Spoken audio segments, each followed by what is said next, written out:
This guy is freaking out, realizing he's been reborn as Kyunggu, the most useless character in the world, and before him stands Zeon Han, Noan, the girl who will become the Calamity Witch, burdened with the world's suffering, born with mutated DNA. She was an outcast, and he finally understood why she became the Calamity Witch. But after all this, he couldn't just die again for some ridiculous reason. From this moment on, Kyunggu is determined to stay by Han Noan's side, change her mind, and prevent her from going down a path of sin. However, the main story hasn't even begun yet, so Kyunggu's actions could change the future. From asking his teacher to move next to Han Noan to this very moment, there are still 5 years before the main storyline begins. So before joining the academy, Kyunggu is determined to become Han Noan's friend, guide her to the right path, and turn her from a calamity into a blessing. And so, with just a few simple words, Kyunggu entered the life of the mid-level boss. At first, Kyunggu was confused. If he had transmigrated into this world, why couldn't he see the status window? Even if he wasn't a player, he then decided to try opening his status window. And sure enough, it appeared before him. But upon reviewing his character's abilities, Kyunggu realized his stats were quite good, making him wonder why he was bullied at all with this kind of power. He shouldn't have to fear anyone. After all, this was a promising start to a good life, one that couldn't compare to his previous one. Returning home and seeing his gentle mother, Kyunggu immediately rushed to hug her, wanting to feel her warmth and love. Seeing her son suddenly so affectionate, his mother was concerned and asked if something was wrong. Kyunggu just snuggled up and said he missed her. Hearing this, his mother was no longer worried, and urged him to wash his hands and have a snack before sword practice. At this moment, Kyunggu was even more determined to do something to live as the real Kyunggu. Kyunggu represented the prestige of a sword family like his own, like a lion ruling its pride. It focused on swordsmanship, perhaps turning Kyunggu into a master swordsman in the future. Soon after, he headed to the sword dojo to train. In this world, sword dojos were opened in several cities, and those outside the clans would learn common swordsmanship instead of Beast King swordsmanship. Just then, an unexpected figure appeared, drawing everyone's attention. Geo Sion, known as the Thunder Flower Divine Sword of the Geo family. Kyunggu knew some basic information about Sion, such as that she was 2 years older than him, and the most anticipated prodigy of the Geo sword family's lineage.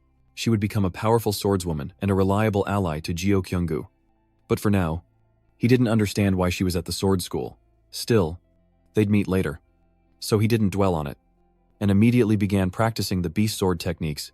After his flashy swordplay, he paused to rest, wondering if Sion was impressed. So, practice. But not really, mostly just showing off for the ladies.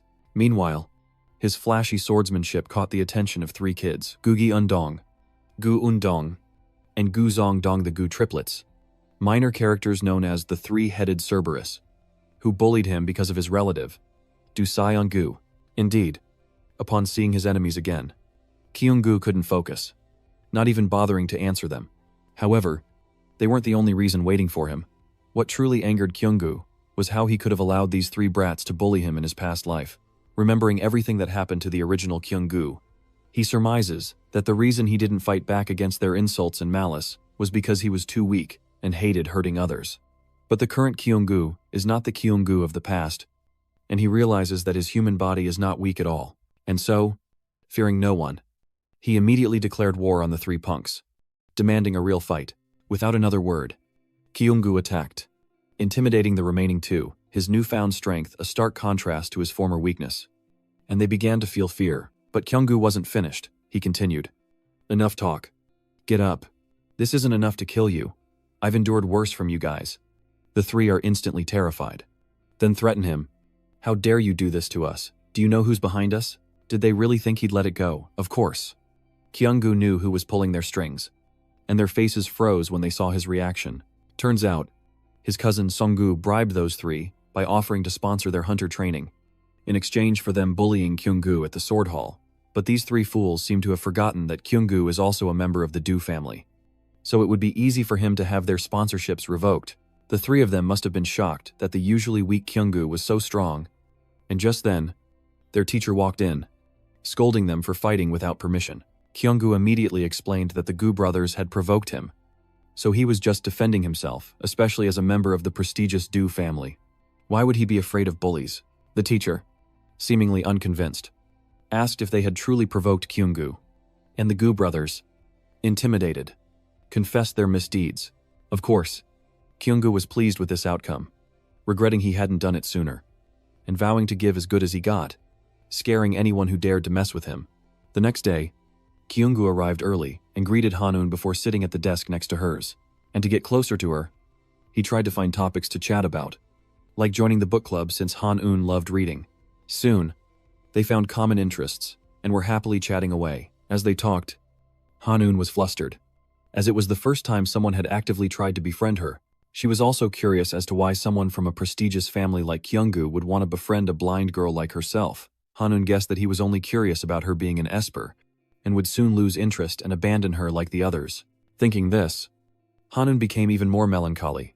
Little did she know, Kyunggu genuinely wanted to befriend her to save the world. Moreover, what he felt around Hanun wasn't aversion, but simply that she was like his cute bunny at home. Immediately, Kyunggu showed Hanun videos of it, which she found incredibly adorable. Seeing this, he invited her to his house. And though Hanun was going to refuse, Kyunggu's radiant smile won her over. Right after school, he took her home, and the massive mansion in the city center spoke volumes. His gentle mother warmly welcomed Hanun, giving her a strange feeling, because parents usually forbid their children from associating with someone like her. But Kyunggu and his mother were different. They didn't discriminate against her at all. Although she told herself Kyunggu's curiosity wouldn't last, she still didn't want to let go of his hand. Afterwards, the two had a light meal and played happily with Mongshin all afternoon. That evening, Kyunggu's father returned from work, and Kyunggu asked to spar with him after dinner, a request that delighted his father, who seemed to have been waiting for this moment. So Kyunggu explained that he wanted to know how much he'd improved, and even wanted to experience real combat. Kyunggu's father hesitated at the mention of real combat, but Kyunggu affirmed his determination to deal with a few monsters himself. Soon after dinner, father and son began their swordplay practice. He was curious why his usually meek son was suddenly so eager to train. Before they began, his father reminded Kyunggu not to rush, as he wouldn't be fighting real enemies on the battlefield just yet. However, Kyunggu was determined to enter the main headquarters of the family's sword academy within 5 years. Furthermore, he foresaw many crises while dealing with incidents outside of Kang and Beyond's main character, and to face them, he needed to master practical swordsmanship. Moreover, Kyunggu knew the other Du family children already had combat experience before even entering the academy, so he was already behind, and he needed to work harder to catch up. Seeing his son's unusual attitude, his father guessed that this was somewhat related to the fight at the sword hall. He heard that his son had fought at the sword hall and seriously injured another child. However, you said you did nothing wrong. Right. Hearing his father's question, Kyunggu was a little nervous, but he sensed his father was more interested in the truth than scolding him. So, he didn't hide anything, directly stating that he'd been taught to use the family's swordsmanship to protect himself and help others. So he was only doing what was right and felt no guilt. After all, Kyunggu was just defending himself, which is why he fought the Gu brothers. More than anything, he understood that he had to protect himself before he could protect others. So, he declared that he needed to take down some real monsters to gain more combat experience and courage. Hearing his son's words, his father didn't scold him, but was happy that his son had grown so much. And of course, he was always ready to help him, even with real combat experience. But he has one condition: Kyunggu must prove he's skilled enough to fight a real monster first. Of course, during their duel, he won't use mana, move more than 5 steps, or use anything beyond basic skills. No Beast King swordsmanship to keep it fair. And it seems Kyunggu understands his father's intentions to ensure he avoids harming innocents with his sword. So, he'll follow his father's instructions exactly, immediately launching a basic attack. Although his swordsmanship was technically sound, it initially seemed ineffective, until he switched to a more aggressive assault, forcing his father to take his first step back. Seizing the opportunity, he continued his relentless attack, and when his father revealed a slight opening, he struck. Even though he knew it was coming, the father was still a little hurt by his son's powerful strike, while Kyunggu naively thought it was the only way to show his true skill. Hearing his son's words, the father thought, "Well done, my son. I didn't expect you to dare hit your own father once you grew up." So, Kyunggu passed the father-son bonding test, and the very next morning, the two decided to hit the road. Despite Mom's worries, his little sister was throwing a tantrum, begging to come along, but they stuck to their plan. After saying goodbye to their mother, He and his father got in the car to head to the family's academy for registration. According to the game's lore, the world began to destabilize after the cataclysm, with dimensional anomalies occurring frequently and devastating the world. Typically, monsters emerging from these rifts led to the formation of dungeons on the other side of space. When dimensional phenomena converged, a gate would open between the two dimensions. If these issues aren't resolved now, the world inside the gate will explode and scatter into reality, potentially triggering a cataclysmic event, with monsters invading and devouring humanity. Unlike dungeons, failure here would lead to further growth and severely impact the game's ending. Kyunggu must focus on the upcoming gate explosion and the growth of key characters. During the drive, Kyunggu's father mentioned needing to pick up a key from the warehouse first, reminding him that players receive a key after clearing a gate, created by the game developers to allow players to re-explore it. After a long drive, the two finally arrived at the agency where his father worked. Regulus Glen, Paju River branch founded during the cataclysm under the leadership of the Du family, as Kyunggunyo, and now, it has grown with branches all over the country. Besides dungeons, gates, and monster habitats, which are closely managed by the government, anyone who wants to enter those places needs to present a hunter's license. Kyunggu shouldn't have been allowed in, but his father was the branch manager, so he pulled some strings. What's more, Kyunggu is well loved by his father's subordinates, who shower him with affection every time he visits. Next, he and his father completed some administrative procedures to receive the gate key, which was white. In this game, the difficulty of the gate is determined by 7 different colors of keys. Starting with the easiest level, white, the difficulty increases with gray, yellow, green, violet, blue, and finally, the highest level, black. His father then led him to a room and explained that before him was an artificial gate, and inserting the key he'd obtained would open at a sight that overwhelmed Kyunggu with its grandeur. Even though it was just an artificial gate, he'd heard of families maintaining power through wealth. But only now did Kyunggu truly grasp the extent of his family's might and influence. Before Kyunggu officially entered a gate, his father asked one last time if he was ready to step onto a real battlefield. Think carefully, because once you step inside, you can't leave until the dungeon is cleared. Of course, Kyunggu is well prepared for today and has no intention of giving up. Seeing his son's determination, his father said no more and let him enter. Knowing he could always pull him out if needed, he just hoped his son wouldn't cause too much trouble. As soon as the gate opened, Kyunggu stepped inside, immediately overwhelmed by the dazzling, mystical scenery. At the same time, a system notification appeared, indicating he'd entered the white rank, Pink Crystal Cave. As he reviewed the information, he sensed movement nearby and readied his weapon, just in case. But before he could act, his father had already caught almost all the goblins in the dungeon, 15 in total, matching the system's information, meaning Kyunggu just needed to defeat them all to conquer the dungeon. Immediately, he told his father he was ready, so his father would release the monsters one by one for him to fight until the last one. Kyunggu's father even reminded him to be careful, even though they were the weakest in the food chain. But before he could finish speaking, one of the goblin escaped its restraints and attacked. Kyunggu reacted instantly. Assuming a defensive stance, his knowledge of the game and his family's swordsmanship gave him confidence. But caution was still paramount. He remained hyper-focused, waiting for the perfect moment to unleash a Beast King sword technique, instantly finishing off the root bin. Seeing his son's competence, his father breathed a sigh of relief. As a background character to the main hero, Kang Han-byul, Kyunggu has a limitation, a gift that influences his skills in this game. Kyunggu's gift is the instinct to flee, also known as the rabbit instinct situationally.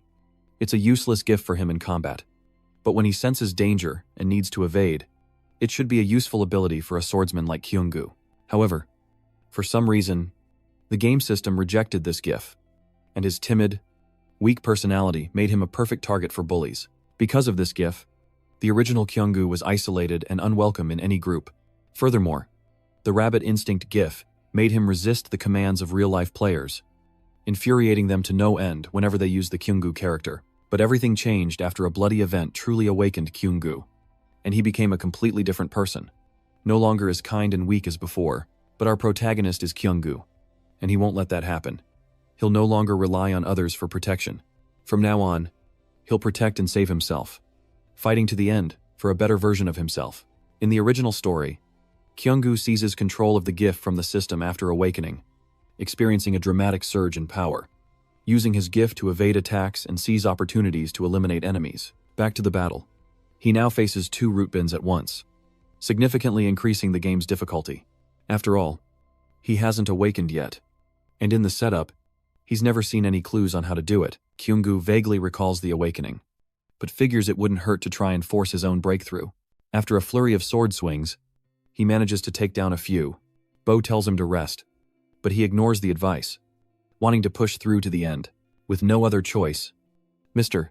Dan releases the remaining 4 root bin for him to deal with, but as soon as they're free, they scatter and hide, leaving Kyunggu bewildered. In that instant, Kyunggu felt a dark presence behind him, instinctively teleporting to the side. A powerful attack grazed his shoulder and shot off into the distance. It was then that Kyunggu came to his senses, hardly believing what had just happened. He guessed it must be due to his newly activated gift, sharpening his senses. From now on, he'd have to trust his instincts to deal with the 4 lurking goblins. Most importantly, Kyunggu had to act fast, eliminating them all to escape the dungeon, and he began using his gift to sense and pinpoint their locations. It was indeed effective. Soon, the goblins' ambushes were useless against him. Instead, he used their attacks to pinpoint their locations and strike 1 down, and noticing 2 more lurking below, he spun around, channeling mana into his sword to finish them off. Easy game. But seeing him so reckless, Bo became worried, advising him not to push himself and to take it slow. Still, Kyunggu wanted to keep wiping out the rest. And after a while, he finally completed the gate mission and immediately received his first white key as a hunter. Of course, Bo was overjoyed at his precious son's first achievement, though Kyunggu is a little disappointed he couldn't fully awaken his gift. More importantly, he's itching for a fight, immediately asking Bo if there are any other gates to clear. But just then, Kyunggu realized he couldn't use the dungeon to train anymore, because after the gate closed, all the remaining power inside would be wiped out, and only after mana replenishment was complete could the gate function normally again, so it couldn't help him at all right now. And to make matters worse, he still hadn't broken his limits to awaken.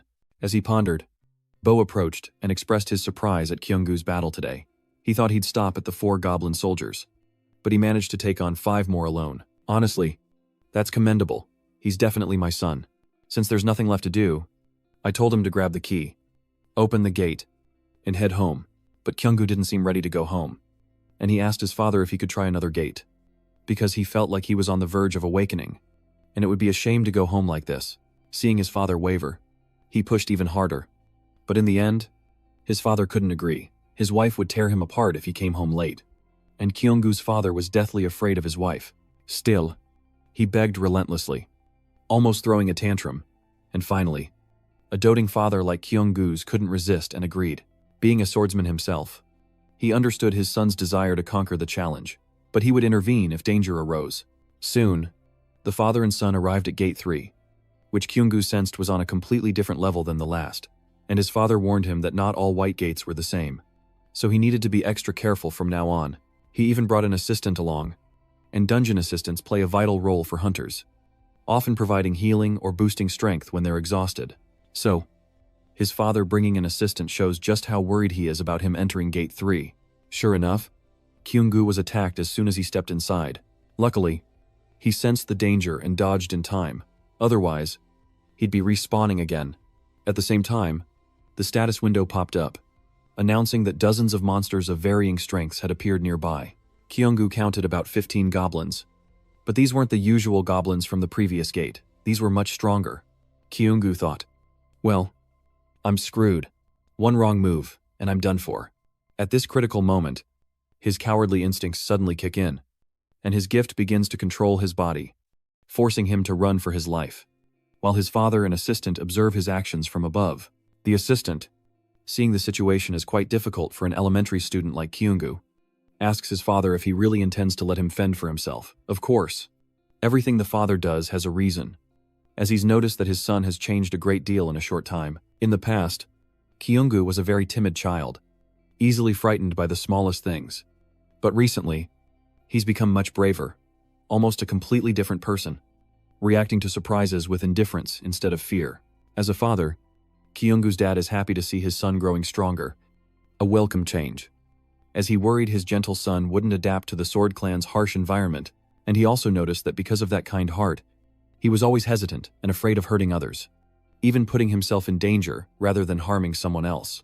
In fact, Kyungu's father always cared for him and paid attention to him, and he never blamed him or forced him to become strong. So when his son suddenly changed this much, he was a little surprised and couldn't understand it. His wife said their son was different because he liked a girl in his class. But he didn't think it was that simple. There must be another reason behind it. He received a report from Kyungu's dojo that he'd gotten into a fight with some kids and even injured one of them. At first, he was shocked, unable to believe his gentle son could do something so violent. Yet the instructor dared to say that Kyungu's temper and fights with his classmates were due to the volatile nature and need to show off of young boys. That it was normal. Obviously, the instructor's absurd explanation completely infuriated Kyungu's father. So, he's only now learning that his son was bullied so badly he had to fight back. He can't believe Kyungu, a member of the prestigious Do family, was treated this way at such a small dojo. Someone must be pulling the strings, because no one would dare bully a member of the clan otherwise. Kyungu's father suspects the instructor was silenced, which is why he's only hearing about this now. Finally, the instructor confessed that the ones behind Kyungu's bullying were none other than Do Bamjun and his son, Kyungu's father's third brother's family, all because Kyungu's father lacked power and influence within the clan. Even when Kyungu's father called to question his brother about his son bullying Kyungu, he brushed it off, saying kids will be kids, and offered a half-hearted apology. Though furious, Kyungu's father was powerless to seek justice for his son. But amidst his helplessness, Kyungu underwent a sudden transformation, shedding his timid, weak demeanor for a stronger, more resolute version of himself. So, during this experiment at Gate 3, Kyungu's father decided to let his son try his hand without any support, to see how far his abilities could take him. Though it pained him to see his beloved son struggling against the monsters and getting hurt, he wanted to wait a little longer. But just as the monsters cornered Kyungu, his father couldn't bear it any longer and grabbed his sword to rush to his aid, asking his assistant to cast a magic shield to protect him. However, at that moment, Kyungu's father suddenly noticed something unusual. His son's eyes didn't look scared, but resolute, as if he were waiting for an opportunity. Before he could react, Kyungu unleashed the fifth form of the Beast King's sword, obliterating the surrounding monsters. He didn't stop there, continuing to evade the attacks of other monsters, but their teamwork is too good, leaving no openings for attack, and running isn't a real solution. He's just rabbit bait at this point. So, Kyungu decides to gamble it all.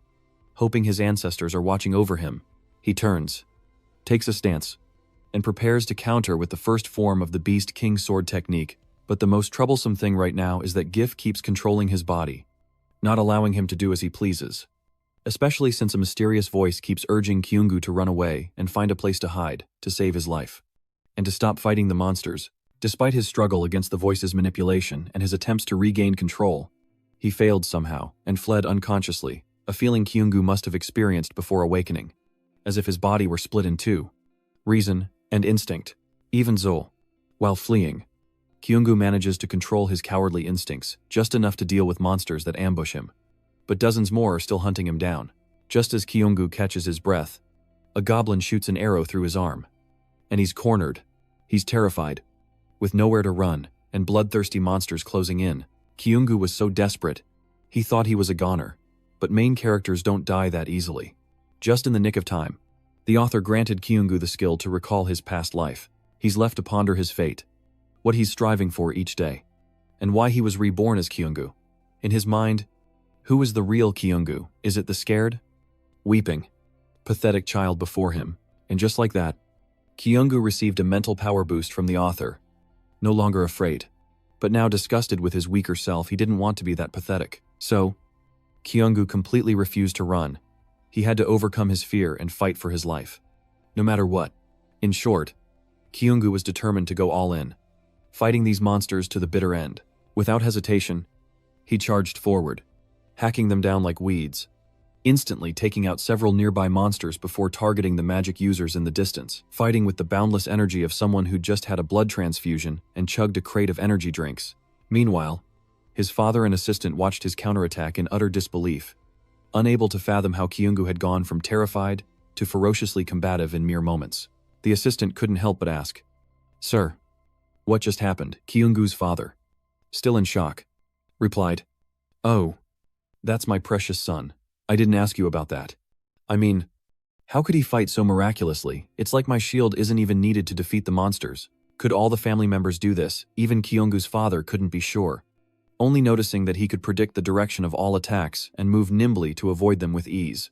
It was as if Kyungu was controlling his senses, making him wonder if he had truly awakened, or if it was his gift.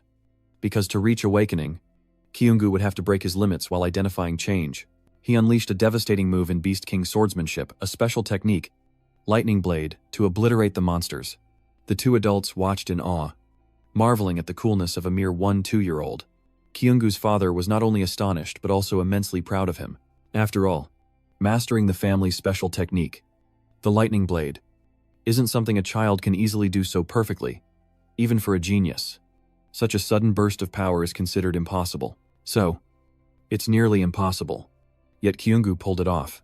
Just then, a system window popped up, announcing that the hunter had cleared the dungeon. Kyungu also receives a notification that he has broken his body's limits, and his muscle, strength, and endurance stats have reached a new level. He's surprised to see his stats increase by defeating monsters, because in the game, physical stats were only supposed to increase through academy training. He figures it must be a minor bug in the game. Having experienced so much in this world, Kyungu no longer believes it's just a game, so he resolves to gather experience and become powerful. At that moment, his father finally showed his face, asking if he was alive, a father's warmth like the sun. Though he's cleared the gate, Kyungu is utterly exhausted and can barely move. His father isn't surprised, considering the earth-shattering feat he just pulled off. Your father was astonished to see you wield lightning. You may be the youngest in the family to ever do so. In truth, even Kyungu himself couldn't believe he'd pulled it off, because lightning infusion isn't just a sword technique. It's a physical phenomenon triggered by the Beast King sword style's unique methods. At that moment, mana and air would rub against each other, creating blue lightning. Of course, performing this technique requires certain standards, such as speed, posture, strength, and just the right amount of mana. Only when these factors are harmoniously combined can the swordsman succeed. So, it's no exaggeration to say that Kyungu is a sword genius, a precious seed of the Du family. However, Kyungu felt more worried than happy, because he feared he wouldn't be able to perform this move again.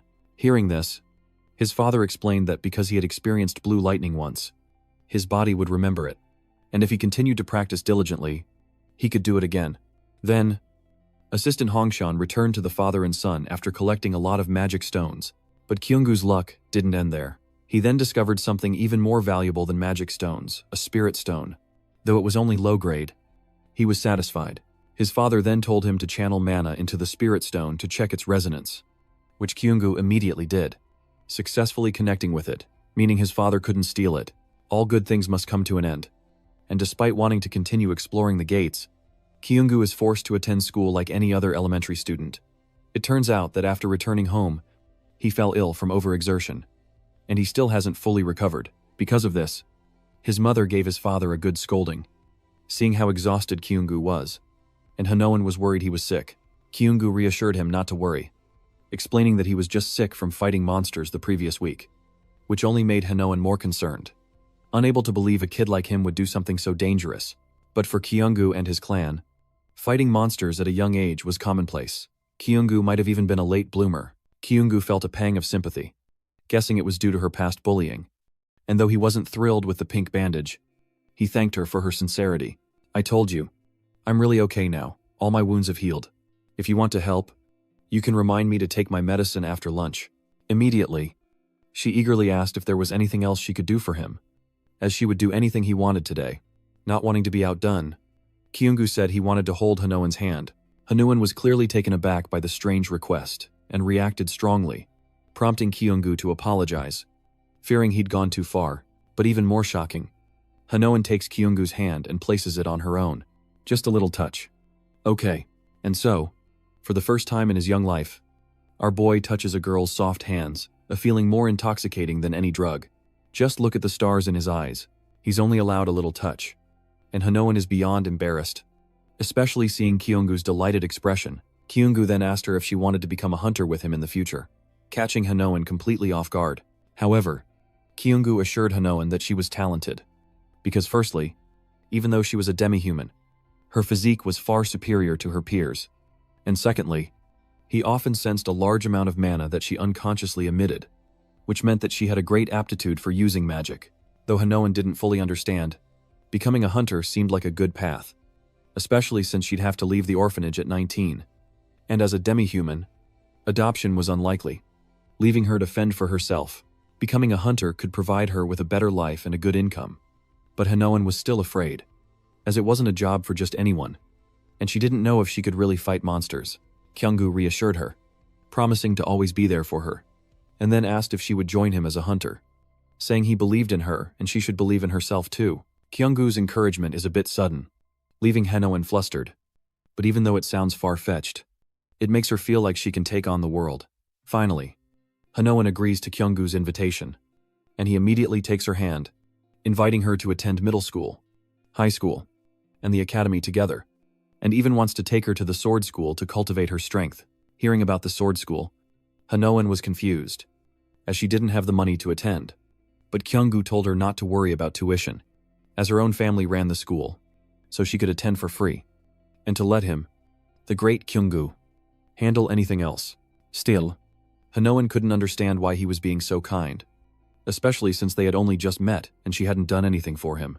Kyunggu, without hesitation, confessed that he was investing in her potential.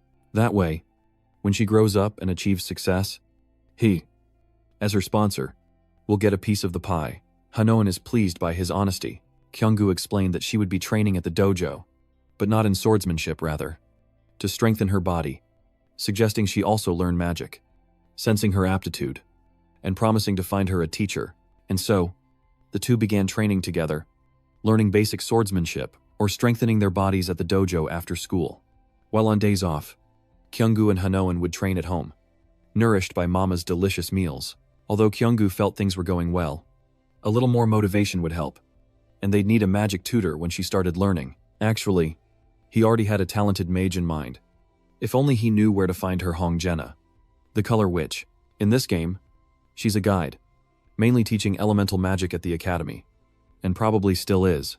She's currently traveling, making her hard to reach, and despite Bo's help, there's been no word. So all he can do now is wait. As Kyunggu pondered, Mr. Bo suddenly appeared behind him, startling him. It turned out that Mr. Bo had managed to contact Hongjena's representatives today. They agreed to visit within a month, but Hongjena won't teach Kyunggu if she's not interested in his skills. Of course, Kyunggu was prepared for that, understanding that without ability, he can't demand to be taught. Kyunggu wasn't sure about becoming Hongjena's disciple, but he was certain she'd be interested in Hanoan's talent. Meanwhile, Bo had some bad news, and his heavy expression suggested it involved the family. Indeed, he announced that Father's Day was next week, and according to tradition, the whole family would have to return to the main house. Wondering if Kyunggu was okay with that, because his jerk of a cousin, Zeonggu, would surely be there. So if Kyunggu didn't want to go, he'd go alone. However, Seunggu was the one who orchestrated the bullying by the Gu brothers, so he wouldn't miss this chance to confront him. In the end, Kyunggu agreed to go with his father to the main house, surprising him with his resolve. Father's Day arrived, and Kyunggu's family of 4 set off for the family's main residence. In the car, his father gave his children a stern warning. Kyunggu, keep an eye on Eun and make sure she doesn't cause any trouble. And Eun, don't climb on the stone lions like last year. Okay, just behave yourselves. Please. For the sake of the whole family, he was especially worried about Kyunggu, even though he said he was fine with everything. Of course, he understood why his parents were so anxious and sensitive. Their family is never welcome, always ostracized and isolated at family gatherings.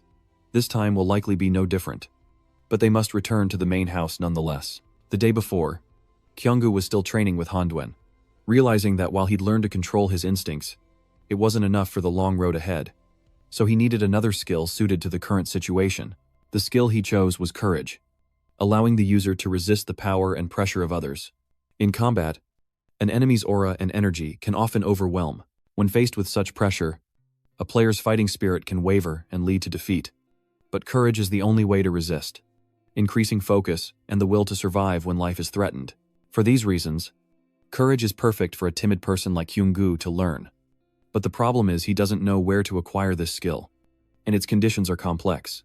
In reality, the courage skill can be obtained by almost dying from an enemy's attack. But if you're not careful, you might actually die for real. In a way, it'll be easier while he's still relatively weak at controlling himself. The problem now is finding an extremely strong opponent who exudes overwhelming pressure, someone who seems malicious but won't actually kill him. After much deliberation, Kyunggu finally found a prime candidate to help him acquire the courage skill, and this person was sure to appear at the Du family's main house on Father's Day. Soon after, Kyunggu's family arrived, and after being shown to their rooms and given instructions by the servants, the parents decided to let the two troublemakers take care of each other. Then, Kyunggu took Eon to see the main family's sword training hall. Indeed, everything here was top-notch and high class, completely different from the sword school he was attending. Even the wooden puppets for sword practice were made in Eon Seonamga, one of the 10 great families like the Du family. While Kyunggu was showing his sister around, a cocky kid named Seongu appeared, looking for trouble. He probably thought Kyunggu was still a pushover, so he was shocked to see him daring to challenge him like this. I'd be a lot happier if you weren't here. At this point, what's there to be afraid if Kyunggu tears away this guy's facade in front of everyone? Unfortunately, I haven't been doing so well lately. Thanks to someone, I'm not sure how you did it, but I know you're the one behind the troubles of the 3 Gu brothers. Seongu was losing his composure, haunted by memories of being outmatched by Kyunggu as a child, memories that fueled his father's toxic lessons: crush all rivals, never lose, especially not to Kyunggu. From then on, Seongu grew twisted and hateful towards Kyunggu, even brutally beating him during sword practice and orchestrating his isolation. On another occasion, this stubborn jerk mentally broke Kyunggu by forcing him to kill an innocent rabbit, and when he refused, he beat him again. To this day, Seongu still believes Kyunggu is no match for him, that he's just putting on a show, and will soon cry and run away as always. So Seongu challenges him to a fight to settle their score. But to his surprise, Kyunggu readily accepts. His imposing aura, stubbornness, and fearlessness shocked him. While back in the lounge, Kyunggu's parents were faring no better, forced to passively inhale nicotine from their gossiping relatives. In truth, neither of them enjoyed these family gatherings, especially Kyunggu's mother, who, being an ordinary woman from a common family, was often looked down upon by the rest of the clan.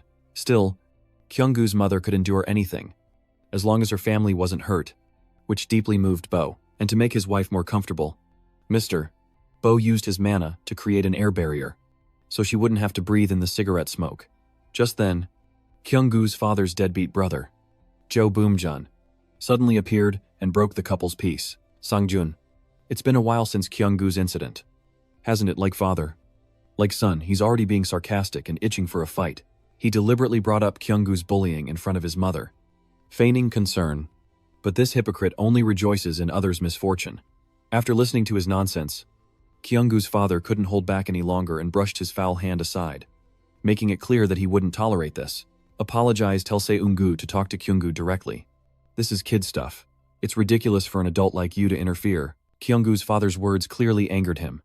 But before either could say more, someone rushed in with news that Kyunggu and Seongu were about to fight. A prospect Jo Boonjun found delightful, certain Kyunggu would be beaten to a pulp, just like before. Fueled by the camaraderie of his drinking buddies, he was even more excited to witness Kyunggu's defeat, mock him, and shame his family, not forgetting to remind Kyunggu's father of his own words about letting the kids handle it themselves. Kyunggu's father was itching to intervene, but he knew his son was different now, and this could be his chance to defeat his bully. However, his biggest fear wasn't the fight, but his wife's reaction. Indeed, Mom was furious that her good husband had kept this a secret from her. And when she's mad, no one can save Kyunggu's dad. After a loving slap to her husband's face, they both rushed to the training grounds to save their son from injury. As Kyunggu and Seongu's battle raged on, seeing Seongu relentlessly attack Kyunggu's vitals, his mother anxiously warned him to be careful. However, Kyunggu unexpectedly targeted Seongu's weak spot and delivered a devastating kick. Meanwhile, in the main house, Sugwang, the head of the Du family and grandfather of Kyunggu, Yi-eun, and Seongu, had just finished bathing and was preparing to see his grandchildren when a servant informed him of the conflict between the two young boys. He was already aware of the issues between the two families, but it seemed things were still quite noisy. Even in the main house, he asked the servant for more details. Surprised that his usually timid grandson had accepted his cousin's challenge, this unusual turn of events piqued the old man's interest, and he immediately wanted to rush to the training grounds to witness the youngsters fight. Meanwhile, Everyone was speechless after witnessing Sungu get knocked out in one hit, while Kyunggu was bored because the fight ended too quickly. Moreover, easily defeating Sungu like this didn't satisfy him, as he had been severely bullied and oppressed by him for years. But Seungu absolutely loathed Kyunggu, and in the game's original story, he would bully him relentlessly, driving him to depression and self-doubt for 5 long years. When Kyunggu entered the academy, where Kanghan Biun was studying, he finally escaped Sungu's bullying, because Kanghan Biun would appear as a savior, defeating Sungu and rescuing Kyunggu as an ally. But in other scenarios, Sungu plays a key role in fostering the friendship between the main character, Kanghan Biun, and the supporting character, Kyunggu. So without Sungu, Kyunggu might never have become friends with Kanghan Biun. Even so, he was still very disappointed with this anticlimactic ending. Then, unwilling to accept it, he shook Sungu awake, telling him not to play dead. I haven't even begun to settle the score for what you did to me. Seeing him stubbornly refuse to wake up, he grabbed his collar and dragged him up, but little did they know, he was really unconscious, and had even wet himself. Just then, Boomjun and his wife leisurely arrived. Steel Smoog, thinking Sungu had gotten the better of his cousin, but the moment he saw his son beaten so badly, he wet himself. He couldn't laugh anymore, rushing over and physically assaulting Kyunggu. How dare you do that to my son? Of course, Kyunggu's parents weren't about to let their precious son be bullied like that. What the hell do you think you're doing to my son? What kind of nerve do you have? Doing that to a kid? Are you crazy? Don't think I'm afraid of you just because you're older. Kyunggu's father immediately charged in, and a fierce war of words erupted, even involving their familial ties. Kyunggu was speechless at the scene, and asked his mother to stop them, but she was already pulling hair and fighting with Sungu's mother, and even his first-grade sister joined in the fray. Having never witnessed such madness, Kyunggu could only stand by silently until the family's most powerful figure, his grandfather, spoke up, bringing everything to a halt. Of course, seeing his descendants acting like wild animals, the patriarch immediately reprimanded them, saying, "Look at this mess. You dare call yourselves members of a prestigious family. I'm ashamed to witness this spectacle." His grandfather then asked what exactly was going on, but silenced Boomruan, insisting on hearing the story directly from Kyunggu. "Kyunggu, your grandfather is asking you what exactly is going on here. No wonder he's the world's top swordsman, the powerful head of the swordsman family." His grandfather's words and pressure felt like facing a solid mountain. If his mind wasn't strong, he might have wet himself. Then, he tried to brace himself to keep calm before his grandfather's imposing presence, admitting that he started the fight and won. Hearing this, his grandfather withdrew his aura and asked Kyunggu how he managed to win, or if he had used any tricks or schemes, to which Kyunggu honestly replied that Seungu had lost his balance after being kicked in the ribs. He exploited this, striking the back of his head and knocking him unconscious. He could ask around for more information. Not stopping there, his grandfather pressed Kyunggu on why he touched Seungu after he was already unconscious. He nervously explains that Seungu wasn't responding, so he just wanted to check if he was okay. But really, he was just getting back at him for all the past bullying. Hearing this, his grandfather doesn't punish him, but seems amused by the young punk's fighting. At this point, Jo Boom-jun's parents were desperate to explain, but the grandfather ignored them and directly ordered the boy, Seungu, who was pretending to be unconscious, to get up and speak clearly. Cornered, he had no choice but to sit up and admit that Kyunggu had fought fair. With everything now clear, the grandfather scolded Jo Boom-jun's family before leaving, reminding Kyunggu that after the party, he'd like to test his skills in a sparring match. "Be well prepared, because I'm looking forward to that day." These words from his grandfather signified the head of the family's recognition of Kyunggu's talent before the entire clan, leaving Jo Boom-jun's family to leave in silence. Things seemed to have settled, but for Kyunggu, it was far from over, as Bo's loving smile hinted at something more. Indeed, mother and son had a serious talk about the bullying Kyunggu had endured, and even his fight with Seungu. Her cold demeanor, so unlike her usual self, made him tense, stirring up terrible memories of his two-faced mother, the one who would often get drunk, scold, and beat him throughout his childhood, only to realize her mistakes when sober, hugging him and crying apologies. Though his mother treated him poorly, they were all each other had, so Kyunggu always forgave her, even begging her not to leave him. But in the end, she abandoned him with a lie that she would make money and come back for him. At only 10 years old, Kyunggu found those words so sweet, waiting for the day his mother would return.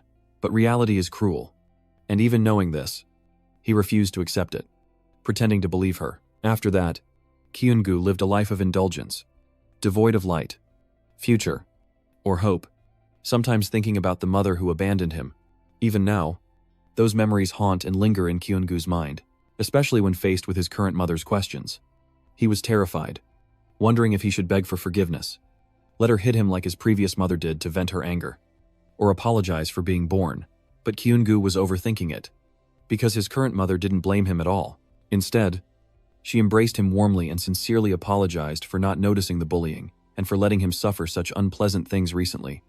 Her anger earlier was only because the two of them hadn't told her the truth. Feeling his mother's love and warmth for the first time, Kyung-gu is taken aback, realizing that his current life is nothing like his past one, and he no longer needs to fear. Of course, he doesn't have to endure everything alone anymore, because now he has his real family by his side, a father, a mother, and a little sister people who will always love and support him unconditionally.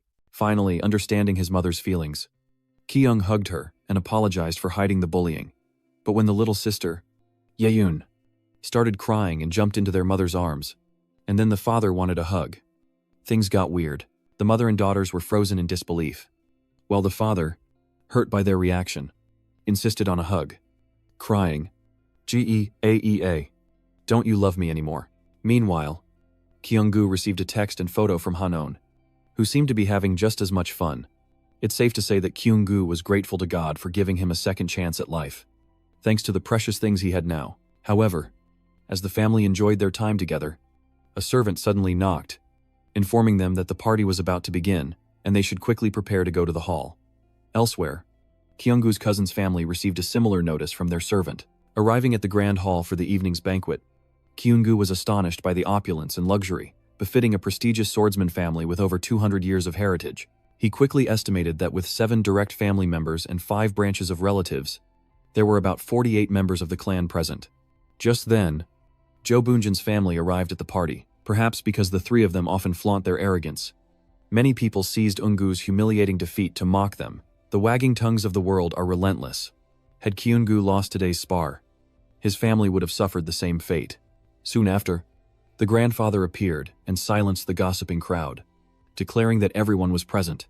It's wonderful to have even more people attending this year. Now, you must all be hungry. So let's begin the dinner party.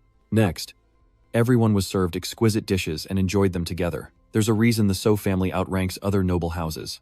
It all began after the Great Cataclysm, when the world nearly collapsed into a dark age, and humanity desperately needed divine protection.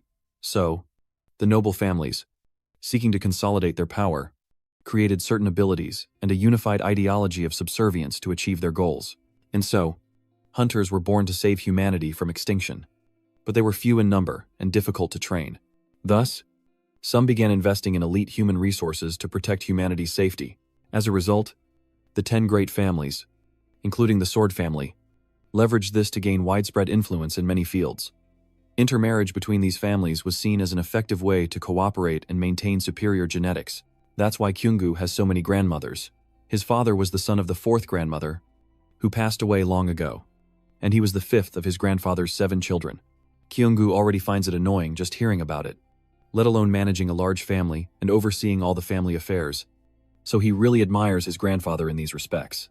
Of course, his grandfather had many grandchildren, but he seemed particularly interested in those who stood out, like Xian, who had created lightning while still in high school, a feat so unbelievable that the family gossiped about it until his grandfather silenced them. Grandpa predicted that if Xian continued to train with lightning at this pace, she would soon be the youngest person after the 2nd-generation head to achieve this feat. So he sincerely hoped she could become a leader who surpassed even him. Her composure was truly impressive, even under grandfather's pressure. She remained calm, unwavering, and fearless. Kyung-gu, observing from the sidelines, couldn't help but marvel at the sight. But then, Xian suddenly stared at Kyung-gu, leaving him bewildered. At that moment, her grandfather unexpectedly mentioned someone, saying Xian's growth reminded him of news about a two-faced demonic figure from not long ago. Immediately, Kyung-gu realized the person his grandfather was talking about was none other than the demonic fighter, Xiao Zongjin, who lived in his grandfather's era. More importantly, the master of the protagonist, Gang Hanbiul. Therefore, Kyung-gu could never forget this. also knowing that Xiao Zhongjin was a character who would appear in the game's prologue. Specifically, Xiao Zhongjin stumbled upon Kang Hanbiul's talent at the orphanage and took him as a disciple, until Kang Hanbiul turned 17, left his master's side, and enrolled in the Ji Honggang Academy. This marks the end of the game's prologue. Meanwhile, everyone was shocked to learn that the infamous demon duelist had taken a 1-2-year-old orphan as his disciple. Grandpa then explained that Xiao Zhongjin disliked being tied to the great families, so he took in a child with no background as his disciple. But he was particularly interested in seeing whose disciple was stronger, his or the Du family's. Though clearly a childish provocation, Grandpa couldn't ignore it, as the Du family swordsmen fear no one. Thus, Grandpa eagerly anticipates his young protege showing the world the spirit, strength, and talent of the Du family. This was the challenge the young warriors had to accept, promising to meet their grandfather's expectations. Judging by the situation and his grandfather's fighting spirit, Kyung-gu guessed that the demon gladiator had provoked every major family. So why was that rabbit? Kang Hanbin, getting so much attention from the noble families as soon as he enrolled. Just then, Sung-gu stood up and boldly declared that he would not only meet his grandfather's expectations, but exceed them. Just as his father had taught him, even if a lion hunts only a rabbit, it must give its all. He would give his all in the battle. No matter who the opponent was, Kyung-gu chuckled at the rookie's nonsense, knowing that in the original story, he would be defeated by the Kan Bian, tarnishing the family's reputation. But his grandfather noticed Kyung-gu's reaction and immediately asked what was so funny. Well, screw it. He has to speak his mind. It's Sung-gu's words, not his grandfather's, that made him laugh. Does a real lion really use all its strength to hunt a rabbit? He finds that strange. If a lion has to exert all its effort to hunt a rabbit, isn't the lion the one in trouble? If that's the case, the lion must be quite weak, wouldn't you say? So, the way he spoke with such confidence just made me laugh. Kyung-gu thought he'd be scolded by his grandfather for talking nonsense, but he didn't expect him to be so delighted. He even praised him for his fresh perspective and said he would reflect on what he said today. Kyung-gu didn't understand a thing, but seeing that his grandfather seemed to agree, he just went along with it, ignoring the resentful glares from Eungu's family. But the night wasn't over yet. Because Grandpa had a very important announcement, he decided to hold the evaluation match inside a gate. As expected, his words sent shockwaves through the family. They couldn't believe he'd send children into a gate. Furthermore, he believed that for the descendants of a swordsman family, white gates were nothing, and if they were going to play, they had to go all out. So he chose a gold gate for the evaluation match. Soon after, everyone gathered before the golden gate, ready to enter the fray. Since this is a one-life game, before letting the little tryhards enter, Grandpa gave one last chance for anyone to back out of the evaluation match. Speak now, or forever hold your peace. Then, seeing no one speak up, Grandpa opened the gate and let all his descendants enter without hesitation. The golden gate they've entered leads to the Great Forest of Leader 4, and Grandpa immediately declares the evaluation battle begins, explaining the rules first. Descend this cliff, then follow the gate's instructions. Traverse the forest, and reach the lake at its center. In that distant lake lurks a level 3 monster, rarely leaving the water. So hunting, it means fighting underwater. Hearing that, everyone breathed a sigh of relief, especially Kyung-gu, since he wasn't even a student at the academy yet, and fighting a monster underwater would have been too difficult. But it seems he celebrated too soon, because Grandpa continued, compared to your level, the hunters have weakened and sealed the monster to prevent it from diving. It's significantly weaker and will stay on the surface, making it relatively easy for you. Right. So, it's easier than expected. Kyung-gu then began to assess the situation, realizing that dealing with the leader wasn't the only problem. The lake is quite a distance, and exhausting everyone would be a real problem. But Grandpa reassured them that the hunters had eliminated most of the dangerous monsters. He also distributed recording necklaces to each of them, allowing real-time observation, along with a gate watch that monitored mana and heart rate, ensuring hunters could quickly locate and assist them if they encountered trouble. And throughout the assessment, everyone must wear these, so don't damage them. The match will last 3 hours, so set a timer as soon as you put them on. Once a monster is defeated, the one who contributed the most will receive a gate key and must give it to a nearby hunter before leaving the area. After Grandpa thoroughly explained everything, all the kids in the clan stood at the cliff, ready to enter this assessment match. Before he truly began, Kyung-gu's grandparents told him to be careful one last time, and he promised to return to them soon so they wouldn't worry. Soon after, The referee fired a shot to signal the start of the match, and some were immediately eliminated for failing to climb down the cliff.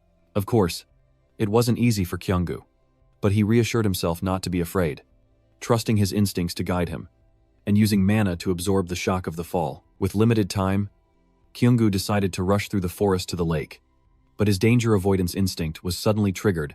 It turned out he had encountered a pack of bag-carrying ape monsters, a species that specializes in attacking by throwing objects at enemies.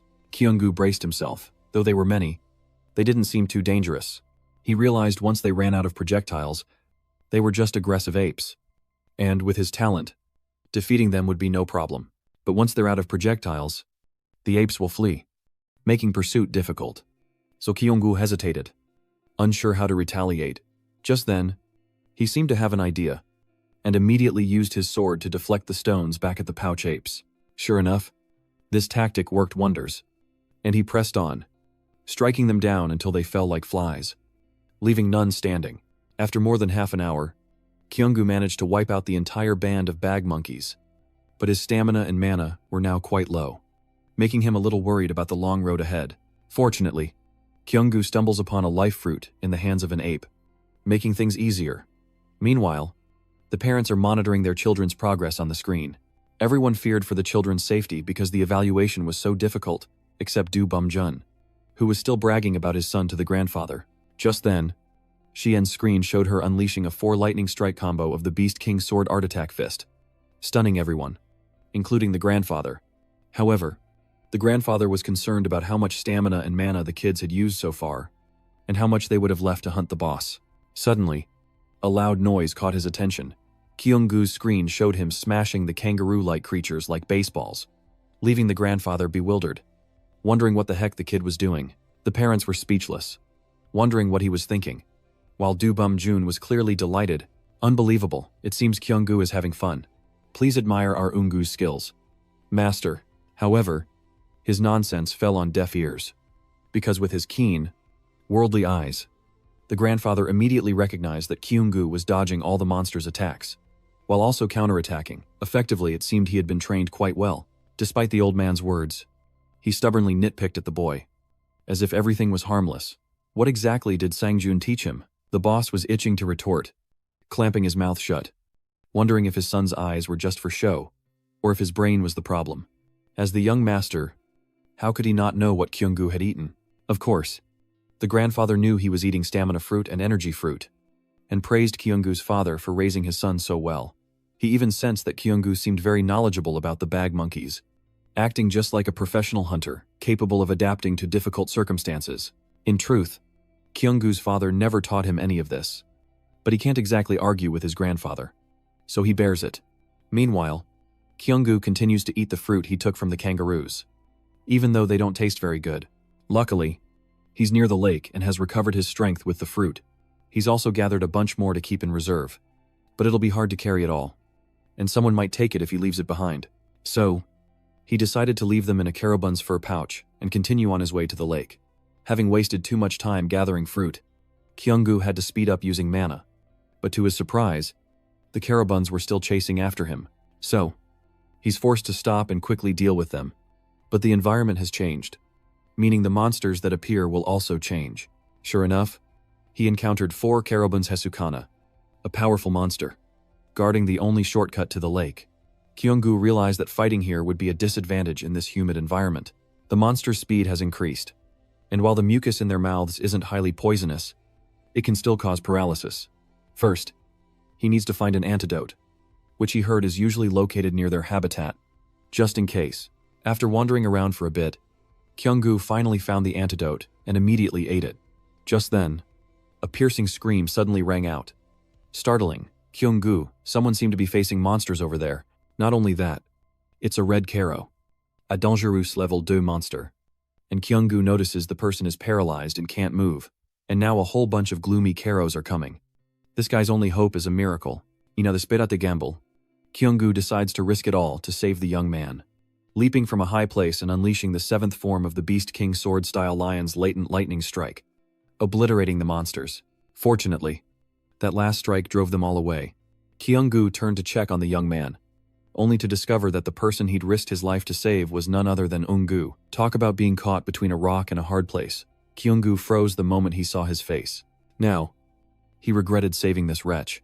Not only was he ungrateful, but he was also rude and disrespectful.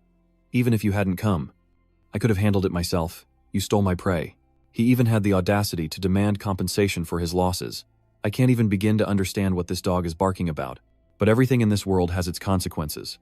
And soon enough, the boy will pay for his ignorance. There's still one Karo left. And this time, Kyung-gu won't interfere, leaving it for him to handle. There's no other way. Eun-gu, this is my way of returning the favor. So you can take care of it yourself. I won't interfere with your work anymore. After such a provocation, Kyung-gu runs off, leaving Eun-gu to deal with the monster. Meanwhile, everyone at the starting point witnessed the whole thing and was pleased with Eun-gu's fate. Karma's AB times THA.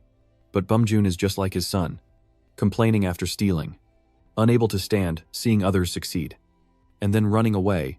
Master, we must apprehend Kyung-gu and punish him immediately. Abandoning Eun-gu while he's injured goes against the family's teachings. Of course, a wise man like the patriarch wouldn't listen to his nonsense, and instead asked Kyung-gu's father for his opinion. Kyung-gu's father felt this was common in competitions, and the kids knew hunters were on standby in case of emergency. They must be joking around. Besides, Eun-gu said he could handle it himself without Kyung-gu's help. So what's the fuss? In the end, Grandpa sided with Kyung-gu's father, and everything was as clear as day. So there was no need to say more. There was only one thing that bothered his grandfather. He thought he'd seen Kyung-gu use lightning magic earlier. Meanwhile, Kyung-gu arrives at a different environment, traversing most of the forest until he reaches a lake. He immediately assesses the situation, noting that there are 5 people present, including himself, and none of them seemed to have any experience fighting underwater.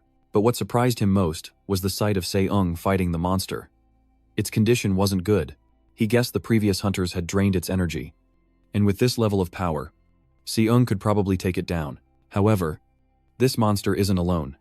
It's called in reinforcements to gang up on Se-ung. And to make matters worse, she seems to have been poisoned by paralysis in the forest. At this point, Kyung-gu really doesn't know what to do. He's not sure if he can face a spirit-level monster in this condition. With his current abilities, he could easily dodge every attack, but that would quickly drain his stamina and mana. The best course of action now would be to cooperate with everyone to fight, but he's afraid they won't listen to him. So for now, he wants to conserve his stamina and slowly come up with a plan. Meanwhile, Se-ung was showing signs of exhaustion and paralysis. In this state, she couldn't get any closer, but leaving now felt like a waste after coming this far. So, Je-ung decides to go all in, unleashing the 6th form of the Beast King sword style, Lion Dance, and the 3rd form, Lion Slash, to eliminate the surrounding low-level monsters. But suddenly, her sword hand goes numb, just when things couldn't get any hotter. Se-ung receives a telepathic message: "I'll attack on the right. You take the left." Immediately, her body moved on its own, following the voice's command, and the two worked together seamlessly to eliminate the monsters. At first, Eung didn't recognize the person, but when she looked closely, she discovered it was Joki Eung-gu. What's more, he even took the initiative to ask her, the new girl, to team up. She was so shocked she couldn't even speak that cowardly Joki Eung-gu. Se-ung didn't immediately agree, asking him to discuss it elsewhere. Meanwhile, back at the starting point, everyone realized the examinees were struggling in the final stage. Even with the leader weakened, it seems it's still too much for them. Look at them struggling. They lack real combat experience in a water-filled environment. More importantly, there are too many monsters around, making it difficult to get close. Even for Se-ung, seeing the kids losing morale, Gujun, the eldest son of the noble swordsman family, had no choice but to ask the head of the family to reduce the difficulty of the match.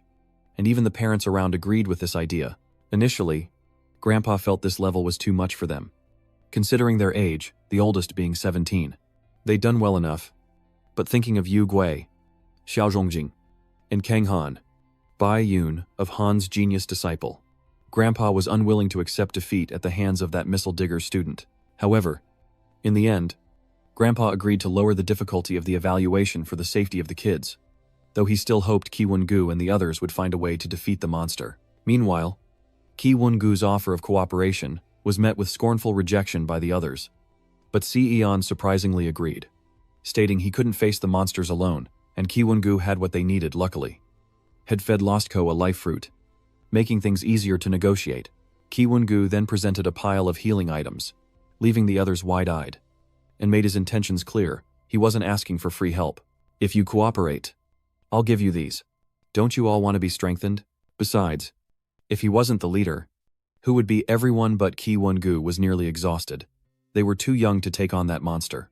They must have been thinking that if they just had a little more strength, a little more mana, or weren't paralyzed, they could have done better. Oh, he knew all along about these petty thoughts of the young and inexperienced. So, Ki-Won-gu didn't hesitate to give them healing items, so they could all work together and prove to the adults watching that they weren't an embarrassment. After that, everyone agreed to help Ki-Won-gu and ate the vitality fruit to recover. But Won-gu's sorry self was still alive and kicking. Ki-Won-gu just smirked at his pathetic face and handed him a vitality fruit. The guy snatched it up and devoured it like a starving animal. Completely shameless. Ki-Won-gu wasn't thrilled, but more manpower was better. So he bit his tongue. Then, seeing that everyone had gradually recovered their strength, he explained the specific plan. Eon would take the right flank of the leader, while he would take the left, because he had noticed that the leader's left arm was seriously injured, so it wouldn't be able to defend well. Moreover, Eon is stronger, making her perfect for the right flank. With that, Ki-Won-gu signaled the attack, observing the situation to coordinate everyone effectively and prevent chaos. While the others cleared a path through the smaller monsters, Ki-Won-gu and Eon charged towards the leader, successfully wounding it, but the beast retaliated against Eon.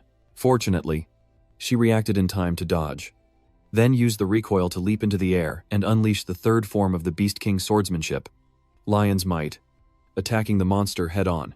Not stopping there, as she retreated, Ki-Won-gu charged forward, continuing with the first form of the Beast King swordsmanship, Lion's Fury, but this time, Sukuna dodged his blow. He realized its agility made it difficult to approach, but they had the numbers advantage, so there was no need to rush. Then, he and Eon worked together, landing a few basic hits to weaken it. However, their attacks were shallow due to the thick scales, while the Silvermane wounds bled profusely and healed slowly, leading Ki-Won-gu to believe they could secure third place by simply stalling until time ran out.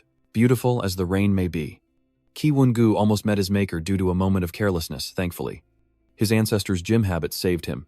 Now, the leader monster has completely lost it, deciding to take Ki-Won-gu and Eon down with him in a final. Desperate act. Of course, they weren't foolish enough to just stand there and take it.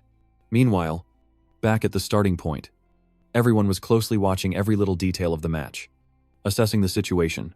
Seeing his grandchildren work together so well fills the grandfather with joy, while Bumjun expresses his utter disgust, refusing to believe that Ki-Won-gu can fight on Eon's level.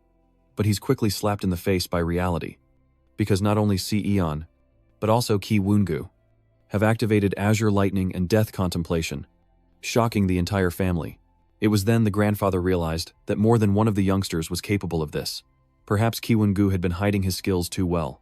All this time, he'd thought the boy was just an ordinary rabbit, but it turns out he was a lion in rabbit's clothing. At that moment, the system announced that the gate area had been cleared, and the exit would appear around the gate's lock, meaning they had finally completed the evaluation challenge and were about to go home. In the game, achievements and recognition unlock titles, and Ki-Won-gu has earned 2 Young Commander and Lion Cub. Meanwhile, the higher-ups watching the match have surely changed their minds about him, and even his grandfather has acknowledged him. This is the dream Ki-Won-gu has long held to be noticed after so long. For someone who couldn't even catch a rabbit. The system then prompted Ki-Won-gu to choose between the titles of Rabbit Monarch and Lion Cub. But he hesitated. A Cub title would increase the Beast King sword skill by 10%. But he'd lose the Rabbit Emperor title. Ki-Won-gu's symbol, his luck stat is 25, and changing titles would drastically reduce his evasion, while raising his luck is too difficult. More importantly, Ki-Won-gu's fighting style relies heavily on evasion, so he can't risk lowering his evasion rate. After careful consideration, he decides that nothing can compare to the title of Rabbit Prince. At that moment, Seaeun surprised Ki-Won-gu by suddenly handing him the golden gate key. It turned out the key had fallen into Seaeun's possession the moment they defeated the boss monster, meaning the gate recognized him as the biggest contributor. But for Sia, without Ki-Won-gu's sound advice, they wouldn't have cleared the gate at all. so she highly valued his role and contribution in the battle, and sincerely thanked him. Rather than refuse, Ki-won-gu accepts, and a hunter working for the family arrives to collect the key. It was then that Ki-won-gu remembered he had to hand over the key to the nearest hunter after the gate was cleared. The hunter then retrieved the key from Ki-won-gu. I confirm receipt of the gate key, and will report that Lady Sai-eon and young Master Ki-won-gu played key roles in clearing the gate area, but on the chance, he asks the hunter if they're allowed to collect items from the monster's corpse. Normally, these items would belong to the family, but in this case, he suggests Ki-won-gu ask the head of the family. Fortunately, his grandfather readily agreed to let him collect the items as a reward for winning the evaluation match. Ki-won-gu was overjoyed and wanted to invite Sion along, but she declined and gave her share to her brother. Without delay, he waded into the monster's corpse, hoping to find some loot. As expected, since it was a rank 3 monster, the quality of its magic stones was quite high. And that wasn't all. Ki-won-gu even stumbles upon a spirit stone with intermediate physical abilities, a rare find that allows the user to selectively enhance their stats, so this was a huge win for him, especially since it was a mid-grade stone. Ki-won-gu was truly grateful to Sion for generously giving him such a rare item without hesitation. Furthermore, he praised Ki-won-gu for mastering the Azure Lightning, making them blush with embarrassment. Afterward, everyone returned to their starting point, greeted by the grandfather's beaming smile. Sion and Ki-won-gu's outstanding performance has clearly elated him, as he showers them with praise and assigns a medical team to treat them. And for Ki-won-gu, being acknowledged and patted on the head by his grandfather feels nostalgic and wonderful, as it's been so long since he last received such praise. Better to be lucky than good. But while his grandfather was in a good mood, Ki-won-gu boldly asked to enter the Sacred Sword Clan's vault. His grandfather agreed to take him, but he wondered why everyone else was coming along. His father then arrived, praising the fight as top-notch. Truly his son. But the family was concerned about how he knew what the fruit did, and worried he might accidentally eat a poisonous one later. Well, this calls for a pinch on the cheek. Soon after, Grandpa led everyone to the vault. Just before entering, he reminded everyone that most of the treasures kept in the main house were linked to the history of the Holy Swordsman family and represented the entire clan, making it a place of utmost importance throughout history. Only a select few besides the head of the family were allowed to enter the vault, and now Siyun and Ki-won-gu would be 2 of them. They stepped inside, immediately overwhelmed by the sight. Though not filled with treasures, the sheer size of the room was staggering.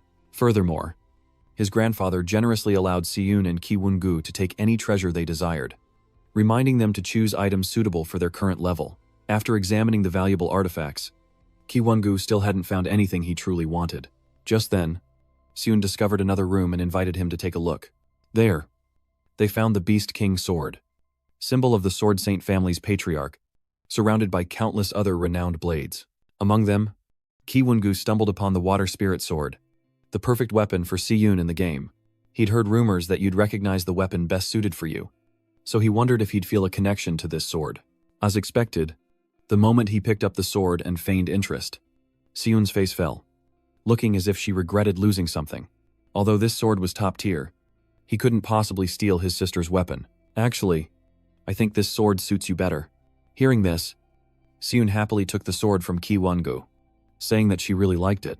If his sister is happy, so is he. And he can also take this opportunity to ask her for help and protection in the future when he enters the academy. She offered to help him find another sword to replace the Water Spirit Sword, but he had already chosen the sword that was right for him. The instant Ki-won-gu touched the sword, he felt as if the world had narrowed to just him, and it was an unbelievably surreal feeling. And he could even hear the sword calling his name. And as he suspected, it was one of history's most prestigious swords, the Azure Blade, the second master's favorite, forged from a Thunderbeast's horn over 100 days, and the only one of its kind in the world. Just equipping this sword is like leveling up to Beast King swordsmanship. This sword is a match for the Water Spirit Sword, and the blade's curve symbolizes Jo Ki-won-gu's weakness. From the start, he never intended to follow the pacifism of the original Jo Ki-won-gu, but unless an enemy must be eliminated, and unless there's a reason to kill, he won't take anyone's life. The Azure Sword will help him deal with those buzzing flies without having to kill them, but he still needs to be careful not to accidentally hit their weak spots. Afterward, the 2 went outside and showed Grandpa what they had chosen. It seems their grandfather was pleased with their choices and highly valued the swords, but Ki-won-gu wasn't satisfied and asked for more. Now that I have my new sword, and it's been so long since I've seen you, I'm overjoyed. Would you be willing to guide me and teach me your swordsmanship? His words shocked everyone present, as they never expected him to be so bold. The grandfather was pleased to help such a bright grandson, but since it was late, and Ki-Won-gu had fought hard all day, he suggested they begin training in the morning. This reception made Ki-Won-gu extremely happy. This way, he might gain some confidence. The very next morning, everyone in the family gathered at the training grounds to witness the match between Ki-Won-gu and his grandfather. Previously, Bo told him that the elders had made things difficult for everyone during the match, so they wouldn't dare ask for a rematch. Even he had never fought his own father because he would never interfere in matches he was sure to lose. So, Ki-Won-gu is the first descendant to dare challenge an elder. A one-of-a-kind occurrence in the family's history. Back to the match. After both grandfather and grandson warmed up, the grandfather immediately took a sword stance, preparing to guide him through the first move. Ki-Won-gu knew he was bound to lose, but he aimed to gain experience, refusing guidance and declaring his intent to challenge the strongest swordsman and find his own enlightenment. Hearing his grandson call him the strongest swordsman filled the grandfather with glee. Don't get ahead of yourself. I'm just considered one of the stronger ones. Immediately after, his grandfather asked him if he thought he could face stronger swordsmen by experiencing his swordsmanship. He confirmed this with his grandfather, but in reality, he only wanted to learn how to withstand his pressure and temper his resolve. And it seems his grandfather liked Ki-Won-gu's impressive insight, so he immediately went for it. Of course, he wouldn't show his full ability in a match.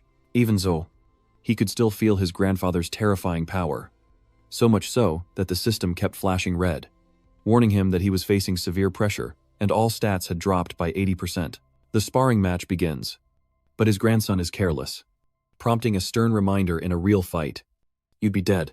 Look me in the eyes, I know you're afraid. But you can't give up unless you face this head-on. However, Kyung-gu's cowardly instincts surged, and his grandfather immediately unleashed an attack, sending him flying into a wall, lying defeated on the ground. He couldn't accept this humiliating loss, especially with the scornful eyes of onlookers burning into him, as if telling him to surrender and accept his cowardly nature, to abandon his pipe dreams. Meanwhile, his grandfather pondered the previous move, because he had intended to push Kyung-gu into the wall, but somehow, he deflected his sword and dodged in that direction to avoid the attack, then shouted to absorb the shock. His grandfather figured this was how he was countering his move, but still, he was just a 1-2-year-old kid. To be able to react to swordsmanship like that was already impressive. Next, Grandpa approached to check on him, inviting and enticing him to continue the fight. I bet you still have some strength left. Want to go again? Kid, because you dodged my attack. I'm sure you won't get hurt again, or if you do, it'll just be a scratch from rolling around. However, Kyung-gu knew the next match wouldn't be any easier, and he wasn't confident he could dodge again. Without instinct, it would be impossible. But he hadn't gained enough courage yet, so he didn't know what to do, quit or continue. Just then, the system suddenly announced that Kyung-gu had acquired a new skill, Courage Level 1. With things looking up, he declined to fight his grandfather. After that, his grandfather didn't give him any trouble either. Besides, thanks to the little troublemaker Kyung-gu, everyone would have to challenge his grandfather, starting with his own father.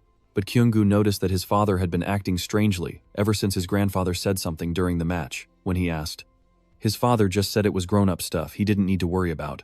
Then came Grandpa's great slaughter, where family ties meant nothing in the arena, and he mercilessly beat down the family's little troublemakers, right down to Seung-gu, who was so terrified he nearly wet himself. But Grandpa showed no mercy and utterly crushed him. It's safe to say that this year's family gathering was the happiest for Kyung-gu's family, finally ending their turbulent visit and returning to their beloved home. But Kyung-gu's father is now deeply troubled by what his grandfather said back at the main house. Mai believes she can protect A with her current abilities, and it seems her son has decided to overcome his weakness to become the strongest. But Mai doesn't want to fight her siblings, only to be beaten by them. To protect him, Mai must accept the risks. Kyung-gu is determined to change himself and rise higher to protect his wife and children. After the gathering at the main house, Sia-eon and Kyung-gu stayed in touch by texting each other, their relationship seemingly growing closer after their collaboration in the gate. Just then, Hanoan arrived at class. At first, seeing him texting, she assumed it was Sung-gu, but he said it was his cousin. Hearing it was a girl, she asked if she was pretty. Of course, she asked, because most of the female characters in the game are beautiful, outstanding, and have amazing figures. But it seems like she's not happy about this, and she's sulking with Kyung-gu. Why would you need a friend like me? Just worry about you and your pretty cousin. Kyung-gu is confused, guessing she's jealous because he complimented another girl. Ben then tells Hanoan that she's beautiful too, especially her ears. But before he could finish, Hanoan flew into a rage, hitting him repeatedly for making her feel embarrassed. At this point, Kyung-gu didn't know what to say to please. Her girls really are the most incomprehensible creatures. So, to cheer Hanoan up, Kyung-gu gave her a gift, the sword he brought from home, remembering her desire to learn swordsmanship. A man in pain, yet still gallant, kind, economical, and refined. Our Kyung-gu is truly the epitome of perfection, a woman's dream, a perfect 10. Touched by Krat's thoughtful gift, Hanoan is reminded of him, while her classmates gather around, admiring her sword, seemingly without her objection.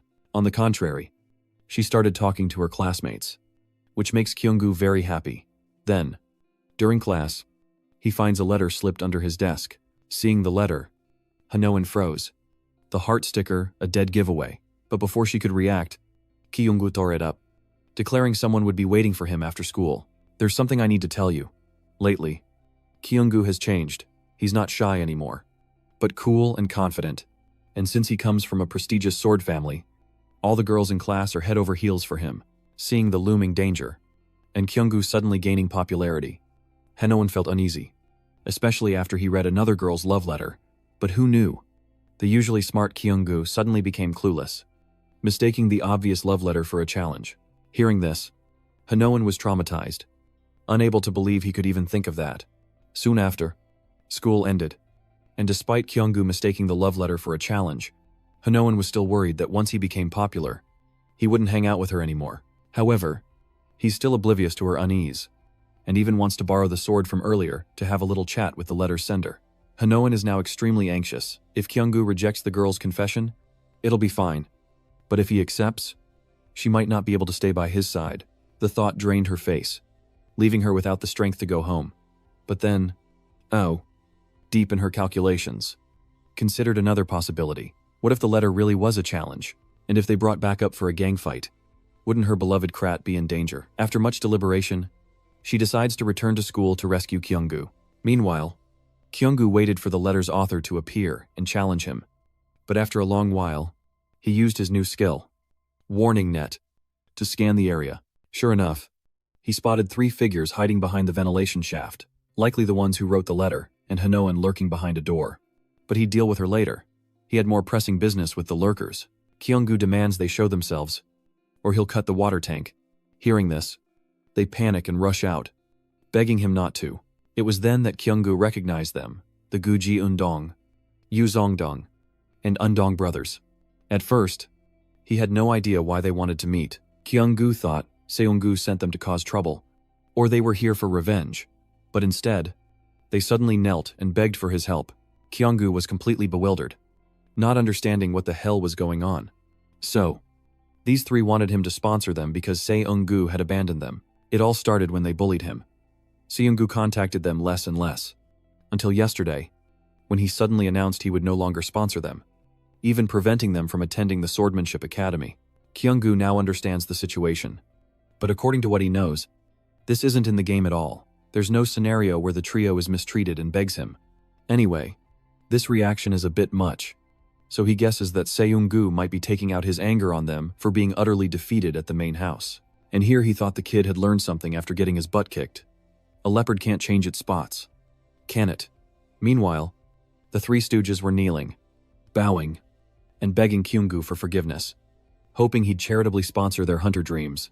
At this point, they've thrown all pride and decency to the wind, groveling like they're begging a rich man for support. But Kyung-gu doesn't understand why they wrote the letter asking him to come to the rooftop without signing their names, and the handwriting doesn't seem right either.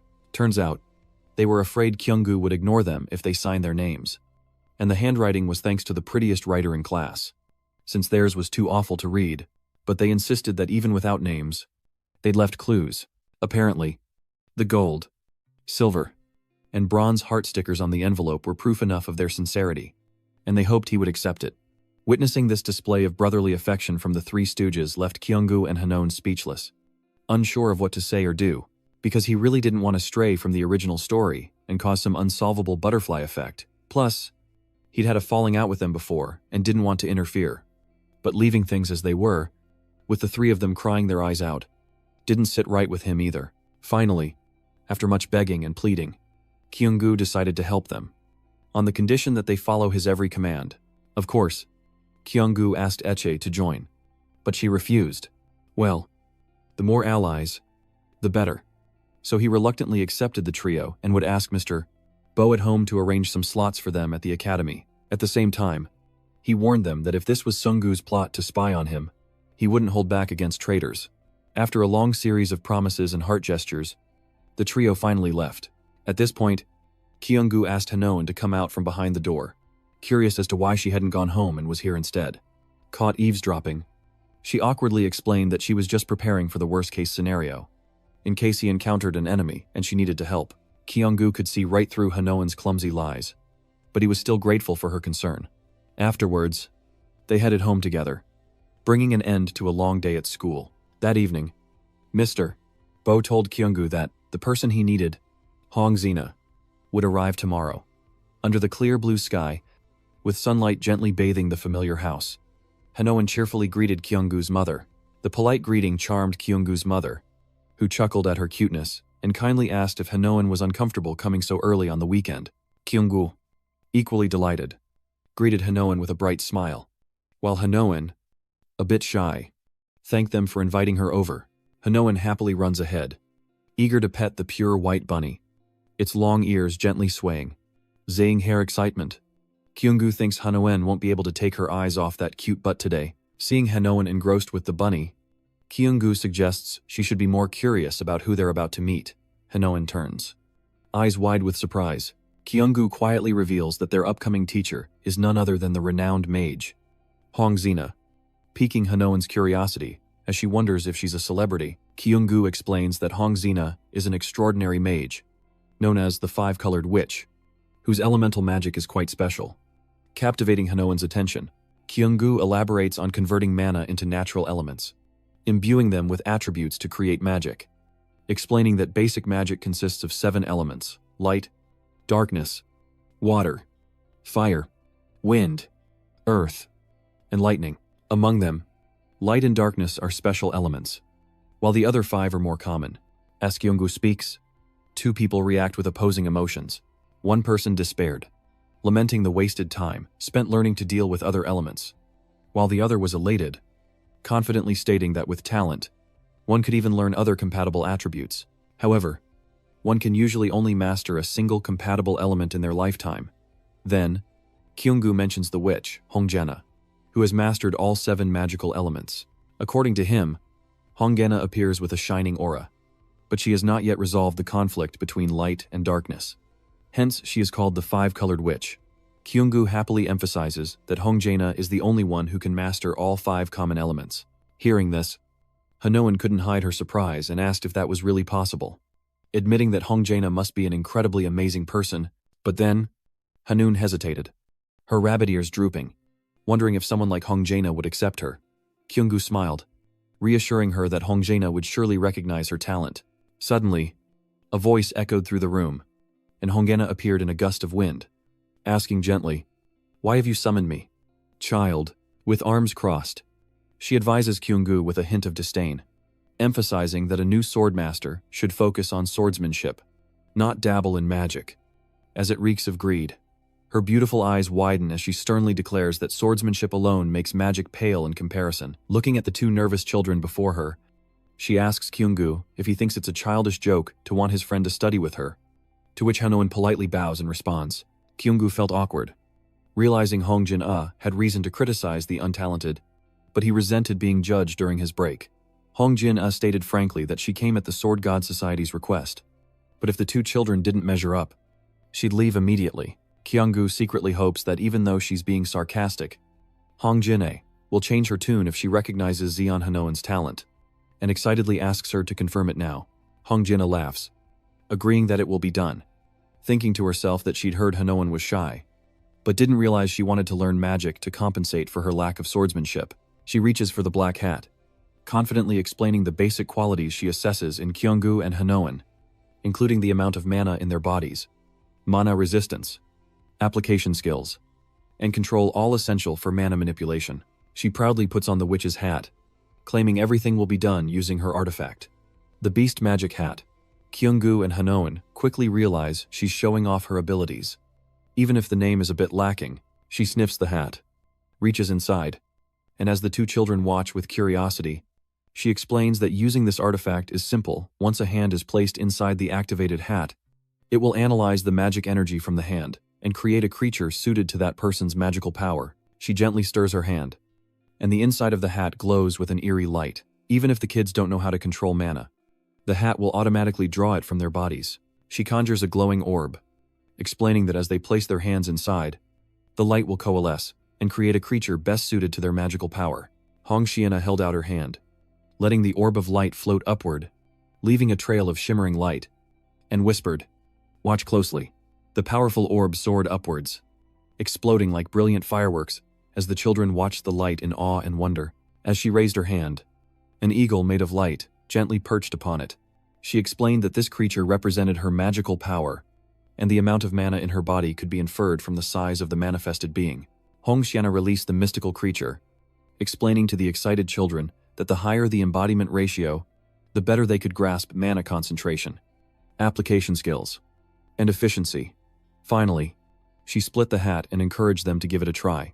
"All right, white hair, you go first." Hanoan timidly pointed to herself, while Kyunggu watched her intently, secretly glad he'd decided to let Hanoan go first.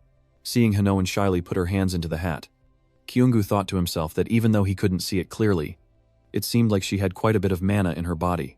Hanoan held up a pure white orb before her, making Kyunggu wonder just how much mana a 1-2-year-old could possess. And if she was trying to summon a rabbit like him, suddenly, Hanoan's clear eyes widened, and the glowing orb shot forward, creating a gentle breeze that stirred her silky white hair, rising high before the three of them, as Hong Xiana shielded her eyes from the blinding light.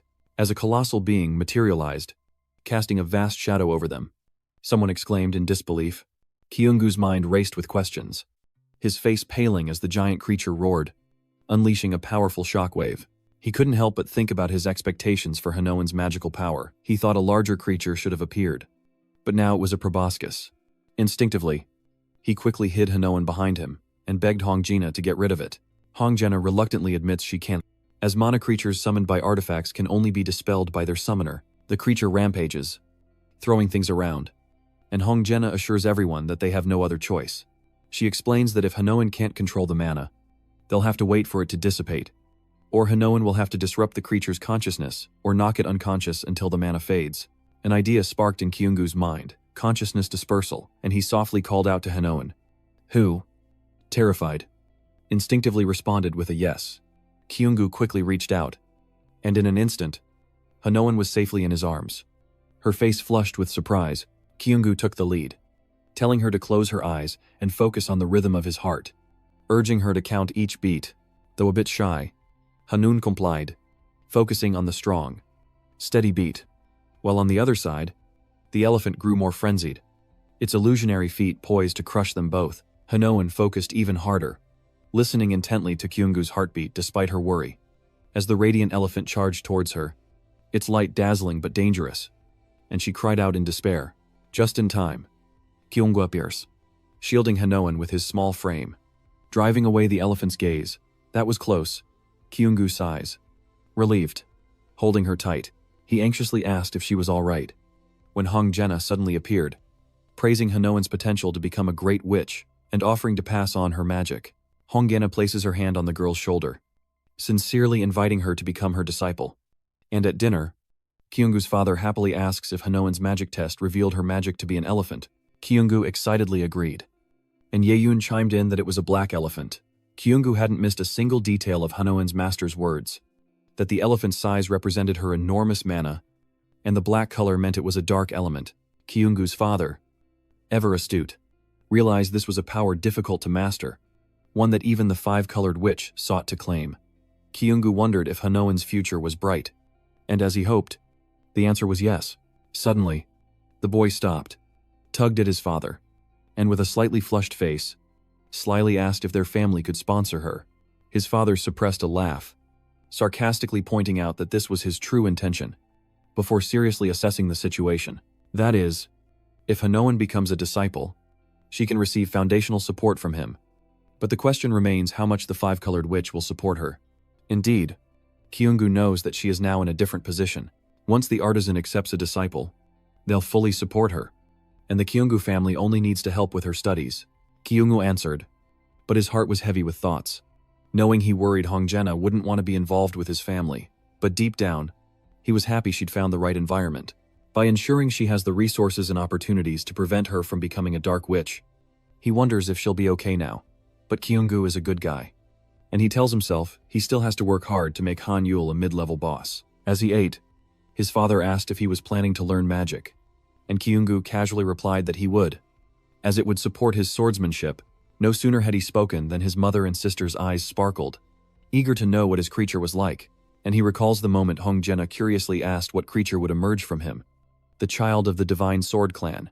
Kyungu focused his energy into his hands, and unexpectedly, a cute, pure white lion appeared. He answered everyone honestly, albeit reluctantly, and his whole family rejoiced. He was showered with praise from his parents and little sister, being called a great mage and a talented son. But our main character could only force a smile. He honestly thought he was happy to be compatible with magical elements. But after Hongjena and Hanyon's comments and uproarious laughter, he learned that he didn't have much mana in his body. But luckily, it was balanced enough for him to fuse and support his swordsmanship. Hongjena laughed to tears, secretly finding him interesting, and finally said that since she had already accepted Hanyon as a disciple, she would accept him as well. Thinking it would be helpful for her research, Kyungu couldn't laugh because the rabbit-headed spirit beast reminded him of his weak past. Kyungu clenches his fist, determined to seize this chance to master magic. And so, they dove into learning magic from the five-colored witch. And 12 years passed. Then one day, his father happily announced that, though the results weren't final, they'd declared him the next head of Regulus. The whole family celebrated. While Men was shocked that his father had risen to power, he's shocked as his father doing this for him. His father never had any ambition to compete with his older brother. As his family stepped back to manage, seeing his affectionate parents, he realized his father had truly become the second head. He worriedly asked if his father wasn't afraid of competing with his brothers, but his father cheerfully said that even if he caused trouble, there was nothing to worry about. Kyungu was speechless, seeing his family planning a party, still bothered that his father thought he was causing trouble, but he smiled happily in the end. He didn't know what his father wanted to do, but if his father liked it, he would sincerely support him, and so he did, happily congratulating his father. Time passed. Seasons changed, and they continued their lives, some studying, others diligently training. Little by little, everything changed, and the five-colored witch, Xena, finally mastered 7 types of magic. One day during practice, Han Yuan asked Kyungu why he was trying so hard. Kyungu stopped his wooden sword, honestly answering that he wanted to be stronger, but Han Yuan wondered if he wasn't strong enough already. Han Yuan seriously said that a reliable senior had called him one of the strongest of those under 16. The little girl from years ago had become a beautiful young woman. Kyungu was no different. The once weak boy was now hardened, his features sharper, and as he wiped away sweat, he declared his desire for more strength. More than anyone, he knew from his past life that his efforts were not enough, and so he had strived for the last 4 years.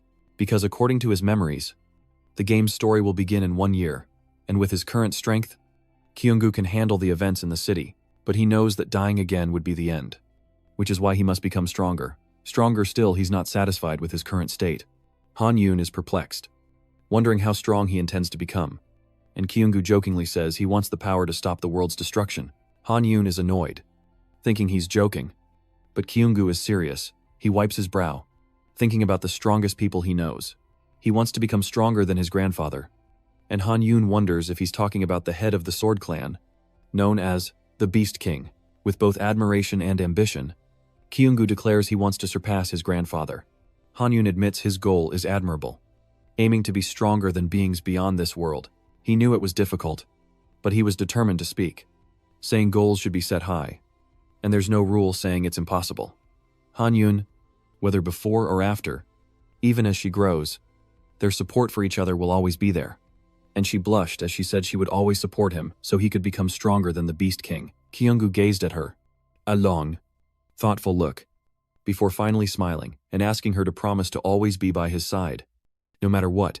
He knew he couldn't save the world alone or prevent countless disasters with his current skills. He needs Habyeon and his teammates. Other characters. And finally, Zeon Han-yoon once an antagonist. Now, he affirms, his most trusted ally. As he ponders this, Han-yoon cheerfully calls out to him, pointing into the distance. Kyungu's eyes lit up as he gazed at the bustling city ahead, thinking that he and Han-yoon had finally arrived at the academy. While Han-yoon marveled at the sight of such an artificial island, a sight Kyungu admitted he was seeing for the first time as well. He smiled, thinking about his 5 years of hard training, the stamina, the agility. His muscles had improved significantly, and while his magic hadn't increased much, it had improved. Kyungu also noticed the growth had slowed after surpassing those stats, but he was sure it would increase again with further training at the academy and progression through the story. The City Academy was an educational institution created to train and nurture outstanding hunters. Kang Han-byun is excited by the school scenery, and that's exactly what Kyungu wanted to see scenes from the game. He feels like a fan who successfully met their idol. Secretly thrilled, though a bit sad he won't see Kang Han-byun at the test since he's exempt, but he hopes to see him soon, as witnessing this scene is like a fan's dream come true. And then, he blushed, glancing at her beside him as Han-byun murmured about the beautiful scenery and deep blue water. Kyungu remembered Han-byun saying she wanted to test her skills, which is why he was so excited. She always held a special place in his heart. This was a story from long ago, when a naive Han-byun curiously asked if the academy had a view of the sea, and he asked why she wanted to know. Han-byun honestly said that she had never seen the sea before and really wanted to see it. She had once seen a beautiful picture of the sea, which is why she wanted to take a train and see the sea from it. He had secretly remembered that, and now happily asks if her dream has come true. Han-byun is both flustered and surprised that he still remembers Kyungu smiles, promising he'll never forget her dream, as Han-byun blushes in silence, while in the background, some extras are vomiting and complaining about taking a train when they could have flown. Han-byun and Kyungu were speechless, never imagining their travel sickness would be this bad. Just a few more minutes until they reach the academy. The loudspeaker drones on, wishing the candidates good luck, as Han-byun and Kyungu gape at the magnificent scene before them. But in the distance, unsteady footsteps approach. They look terrible, like they're about to meet their maker. The three young men collapsed at the gates of paradise, groaning in relief to finally be on solid ground. Han-byun noticed this from nearby, as the guide offered a spell to ease their motion sickness, showing concern for these masculine men. But Huyengu knew it was just pride, and provoked them further, saying that if they wanted to become hunters, they had to overcome motion sickness, causing the three young men to seethe with anger inside, while Han-byun and Huyengu paid no attention, focusing only on the flyer. The sky was clear that day, and Han-byun and Huyengu looked around for the Hwangha Academy, but it was so big they couldn't find it. They were lost, not found, so Han-byun decided that if they wanted to go to District 23, they should go that way. But as they searched for directions, something suddenly caught their attention, causing both Huyengu and Han-byun to turn around. It was a cute girl asking if they were headed to the Hwangha Academy. It seems Huyengu isn't an introvert after all, especially when faced with someone so lovely, as he readily shares his desire to enter the Hwangha Academy and asks if Yoonbi is also taking the exam, secretly thinking that meeting her here is a perfect 10. To describe Go Eunbi, she's part of Kang Han-byun's group, and despite claiming to be introverted, she's actually cheerful, sociable, and well-known at the academy.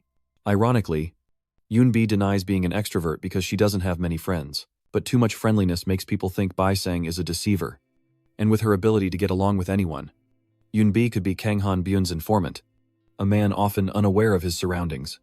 Huyengu feels this is the perfect time to get to know her, never one to hesitate. Yoonbi introduces herself and readily befriends him, a true lover of peace.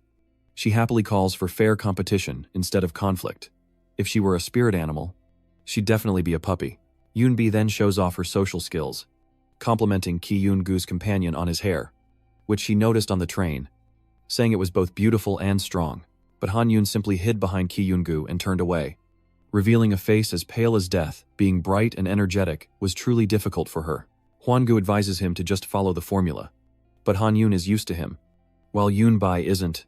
Yoonbi is like a giant, tail-wagging puppy, and Han-yoon is like a little rabbit. Seeing her panic, Ki Yoon-gu introduced Han-yoon to Yoonbi and explained the situation. But just then, a girl started calling out Yoonbi's name, searching for her. So Ki Yoon-gu quickly told her they were looking for her.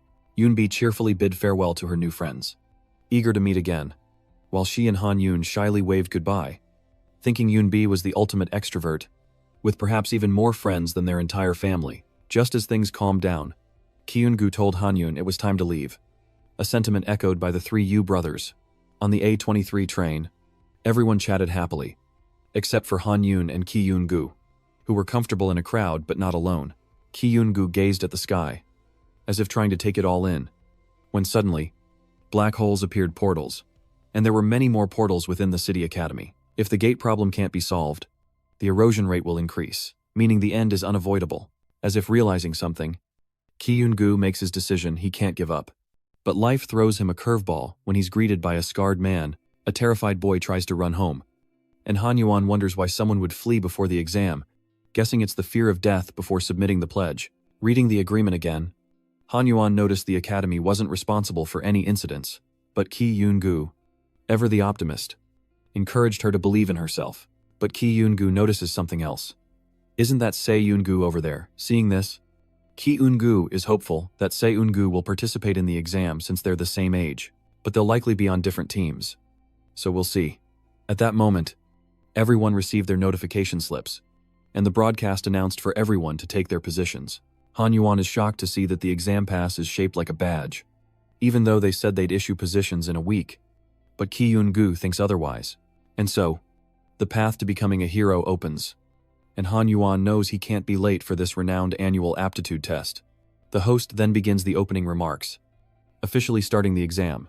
He laid out the basics of the exam, highlighting key points, the types of questions, and their color-coded categories. The host also emphasizes the importance of the survival index and the use of the survival card, which is used to measure one's survival index in case of emergencies. The host also thoroughly explained how to use the survival card, and after finishing, his expression changed. The Yu brothers, along with Hang Yoon and Sung Woo, watch anxiously, hoping for the best, as the Yu brothers gather to recruit team members, but Ki Woo refused outright, preferring to work alone rather than find teammates, much to the dismay of the Yu brothers, who were fervently trying to form a team. As everyone frantically searches for companions, chaos ensues. But the introverted Ki Woo finds it all pointless, seeing teamwork as nothing more than carrying extra baggage. Ki Woo explained that forming a group stemmed from a lack of confidence and the inability to maintain their title, infuriating the Yu brothers, who had no rebuttal. Ki Woo added that they would have too much to handle in a week, so they should focus on themselves. Ki Woo believed they could solve their problems without him, which didn't sit well with the Yu brothers, who were barely holding it together. Unable to persuade them, the Yu brothers angrily demanded a fight, but he refused to be drawn in. Seeing the Yu brothers were finished, Ki Woo told Han Yuan to head to the hotel, saying they'd meet again tomorrow. But Han Yuan wondered if Ki Woo shouldn't separate himself. But since their rooms were close, they could explore together. But life is a harsh reality, and Han Yuan suddenly ran out of energy. Han Yuan and Ki Woo stare around in shock, realizing a computer error has placed them in the same room. The receptionist bows deeply, offering a sincere apology. The receptionist explained that a sudden surge in participants caused the rooming error and offered a refund to keep them there. But Han Yuan was still in shock. Though she says she's fine, she's anything but. Reluctantly accepting the situation, she's far from okay. Entering the room, she notes how spacious and clean it is.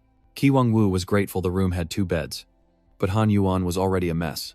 She prayed and tried to calm herself, while Ki Woo could only watch and offer what comfort he could. He sighs, a mix of helplessness and affection, and chuckles to himself. Ki Woo doesn't push Han Yuan, and resigns himself to sleeping elsewhere. But the truth is, she doesn't hate him, making Ki Woo a little shy, and the atmosphere becomes more romantic than ever. But too embarrassed, she throws a pillow at his face and runs away, leaving him feeling helpless. But as Han Yuan leaves, Ki Woo reveals his true feelings, anxiously sitting on the bed, hoping she's okay. Suddenly, shards of glass float before him. He figures these are puzzle pieces, but the test can't be that easy.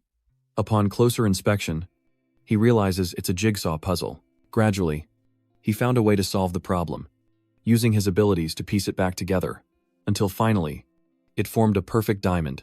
So, the problem is solved. His contestant's notebook displays his score and turns white. Just then, Han Yun, fresh from her shower, asked Kiwongu if he'd solved the exam question. With everything settled, he decided to wash off the dust and take a bath, but it was no dream. Suddenly, his foot caught, and he stumbled forward, about to fall on Han Yun. But this position was too suggestive, making her blush like a tomato, and she instinctively punched him square in the face. After the incident, Han Yun ignored Kiwongu the next morning, visibly dampening his spirits. The nights were noisy, and he couldn't sleep. Excess mana, ignored, created spatial tears that spawned monsters. The concentration of those with significant mana amplifies the release of excess mana, causing more spatial tears to appear, and that's why the nights are so noisy, preventing him from sleeping soundly. As Kiwongu ate, he noticed Han Yun's expression, making the rice taste like rubber. Seeing the situation, Kiwongu suggested they work separately, causing Han Yun to spring up in shock. Despite his reluctance, Kiwongu explained the benefits of working separately, but this only made Han Yun feel more dejected. Thinking he was backing out of their date, seeing her say that, he figured she was less angry and chuckled, acting normal. As night falls, Kiwongu sits before the screen, analyzing the data displayed. He asks Han Yun if she has a pen, ready to break it down. This is a type of test that requires the solver to use various tools. Once he deciphers it, he realizes it's a code. Having cracked the code to reveal the location, Han Yun and Kiwongu decide to split up for efficiency, quickly finding the place indicated by the keyword.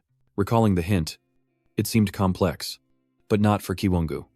A fan of Braveheart, a notice appeared, welcoming him to the Hall of Fame, which he guessed was the first place to go. Looking around, he deduces that the clues, mentioning diamonds, must refer to the founder of this place. When suddenly, Kiwongu notices something and stops dead in his tracks. The founder's colossal statue looms before him, and following the subtle clues, Kiwongu discovers a diamond shape nearby, revealing a mana artifact. And just like that, he passed the test.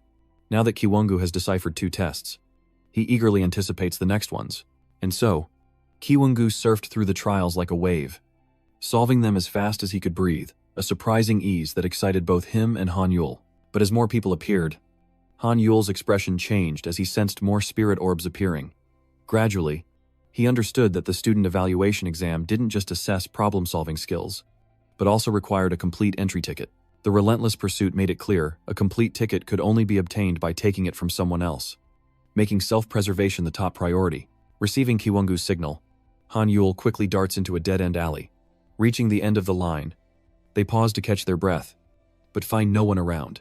One of the pursuers orders the group to search the area thoroughly, but Kiwongu, brimming with confidence, wondered who these guys were even looking for.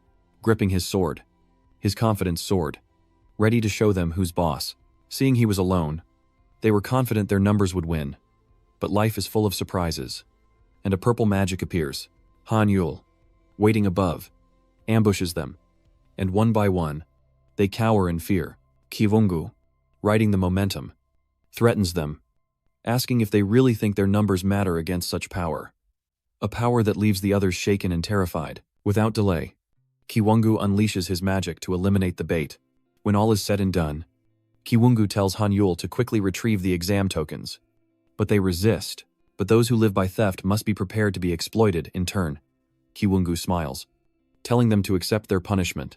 And with that, the drawing tests were launched into the sky, only for Kiwongu to tear them all apart with his sword, leaving the onlookers bewildered as their tests vanished before their eyes. With the air of a victor, Kiwongu began teaching a lesson in morality to those who dared try to steal his drawing test. Han Yul shivers, realizing Kiwongu is truly a demon. With that, Kiwongu and Han Yul pass the test and head to the next location.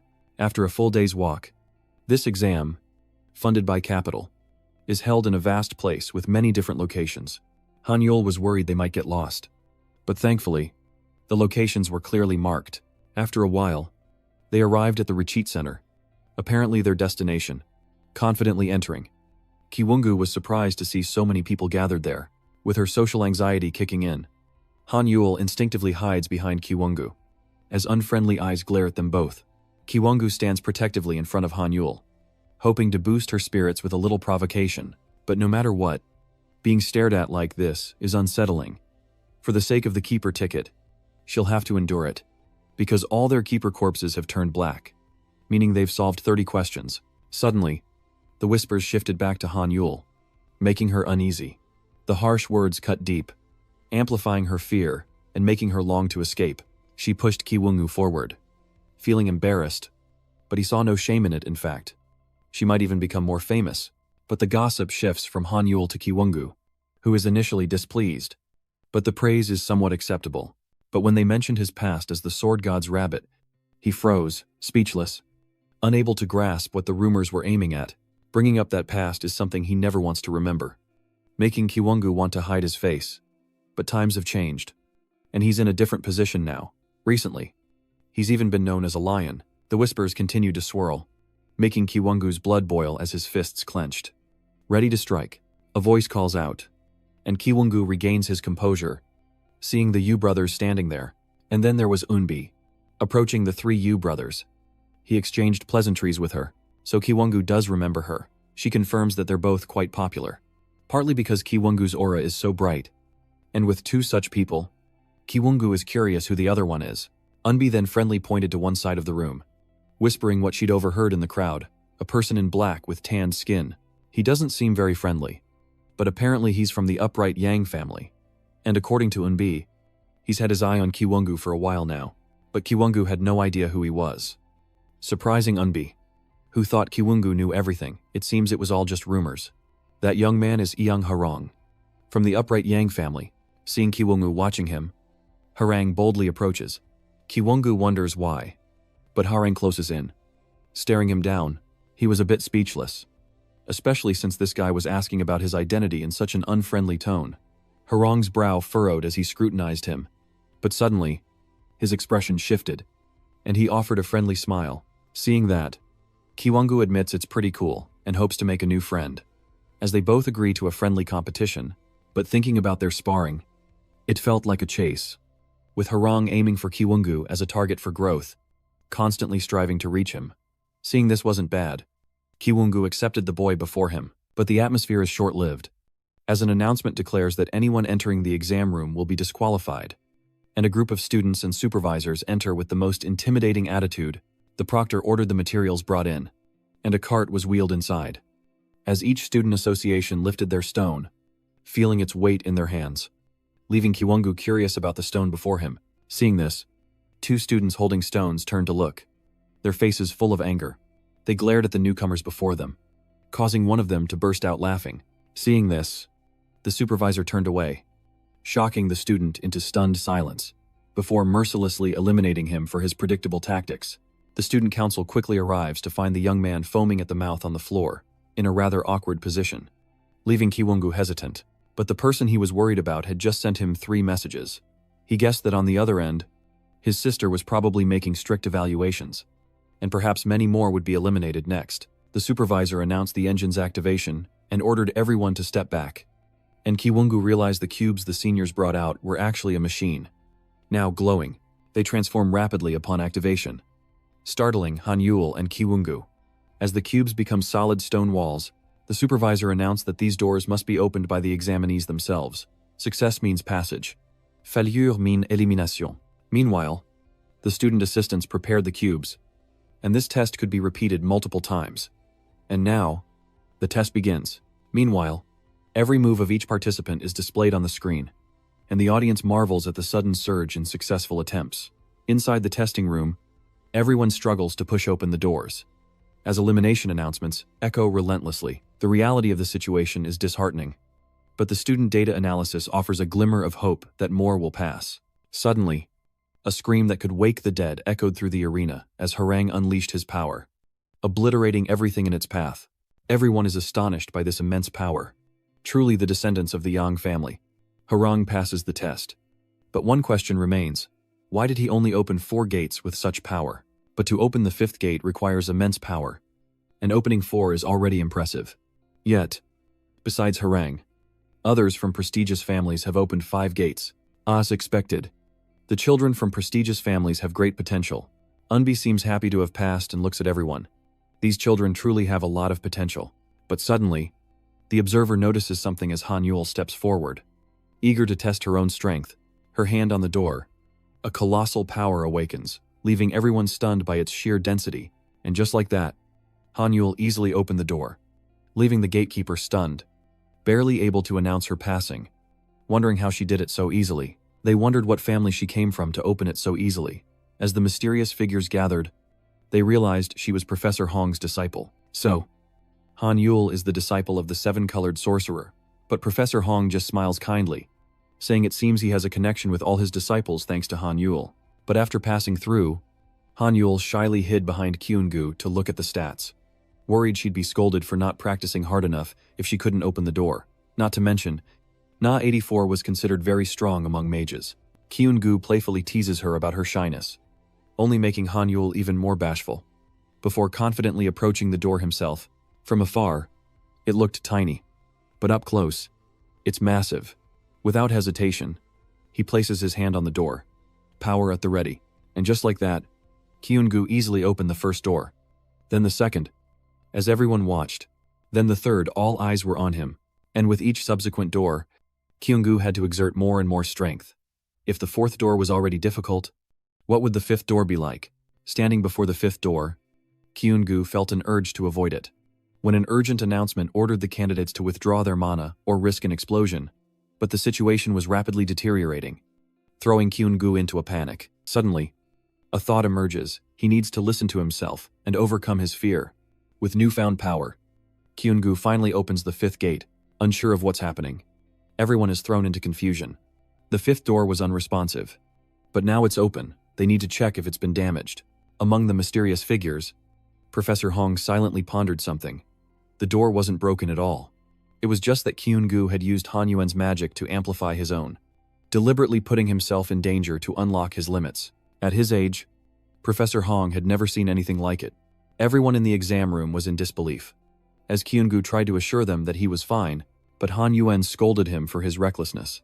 While in the distance, Harang eagerly called out his name, impressed by how Han Yuan and Kyungu solved the test.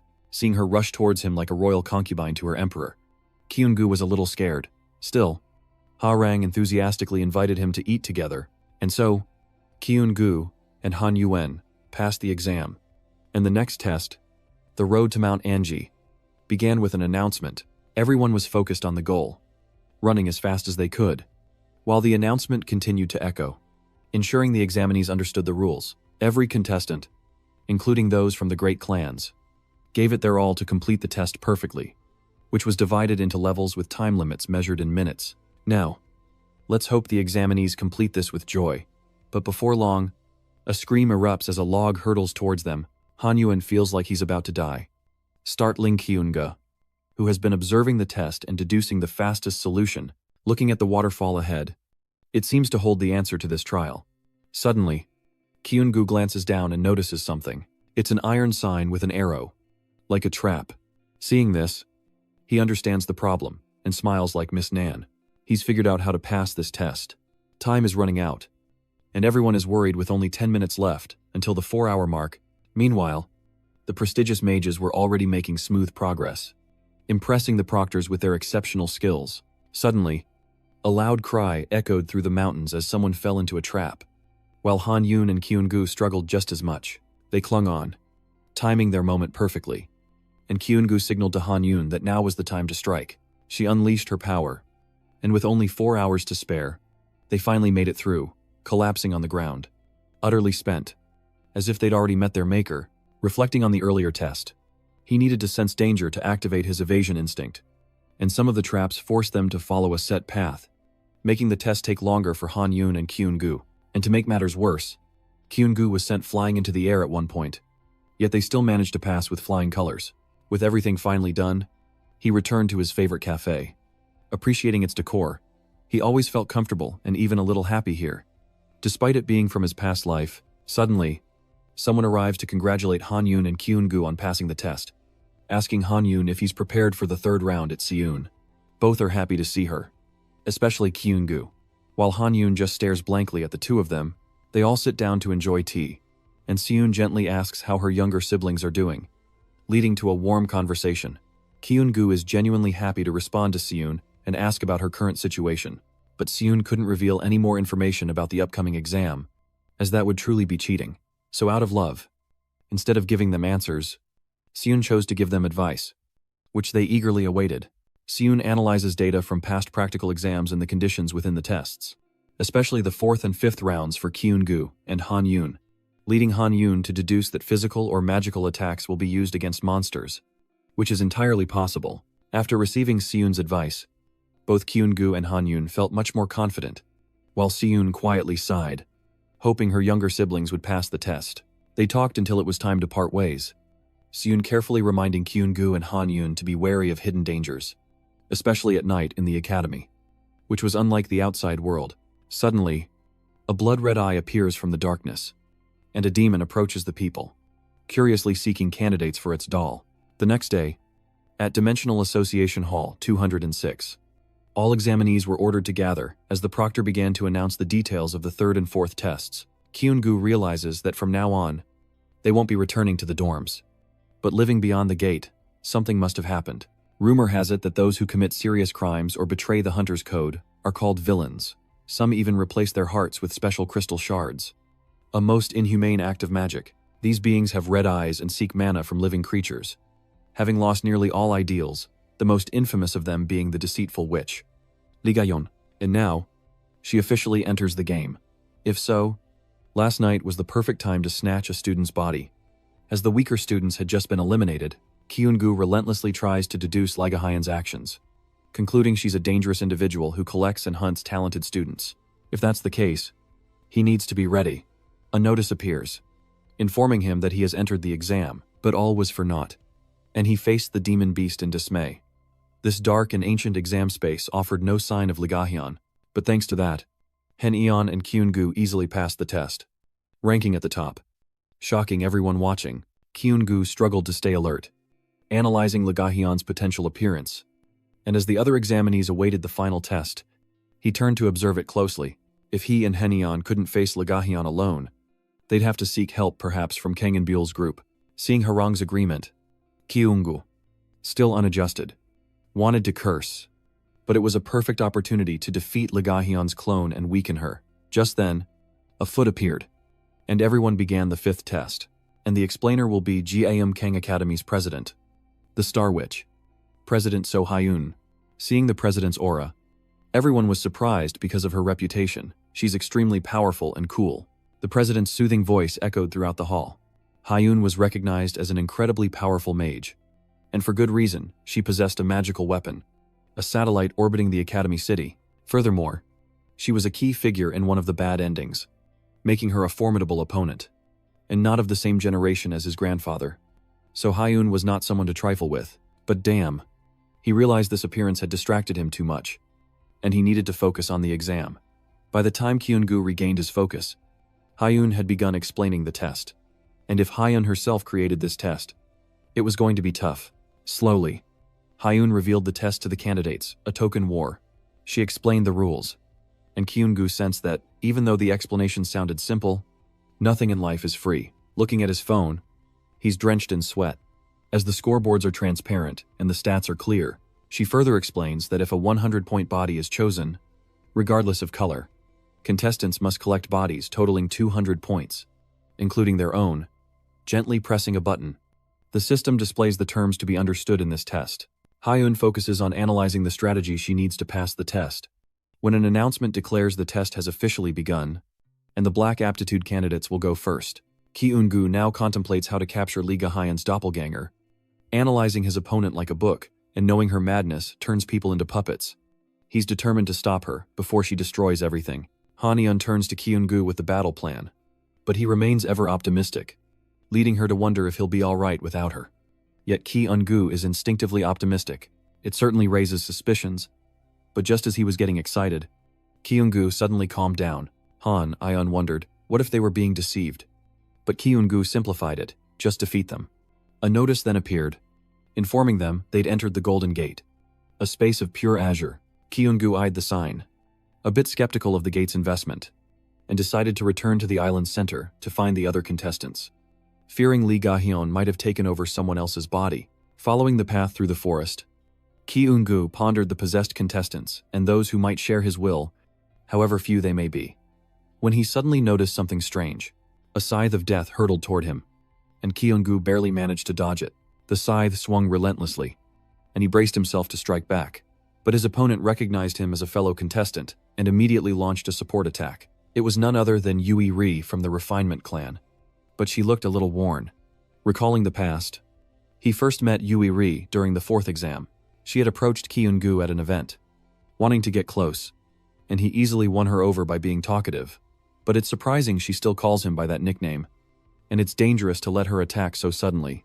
Instead of move by move, perhaps it was fate that Kyung-gu would meet Yui Ri both that day and today.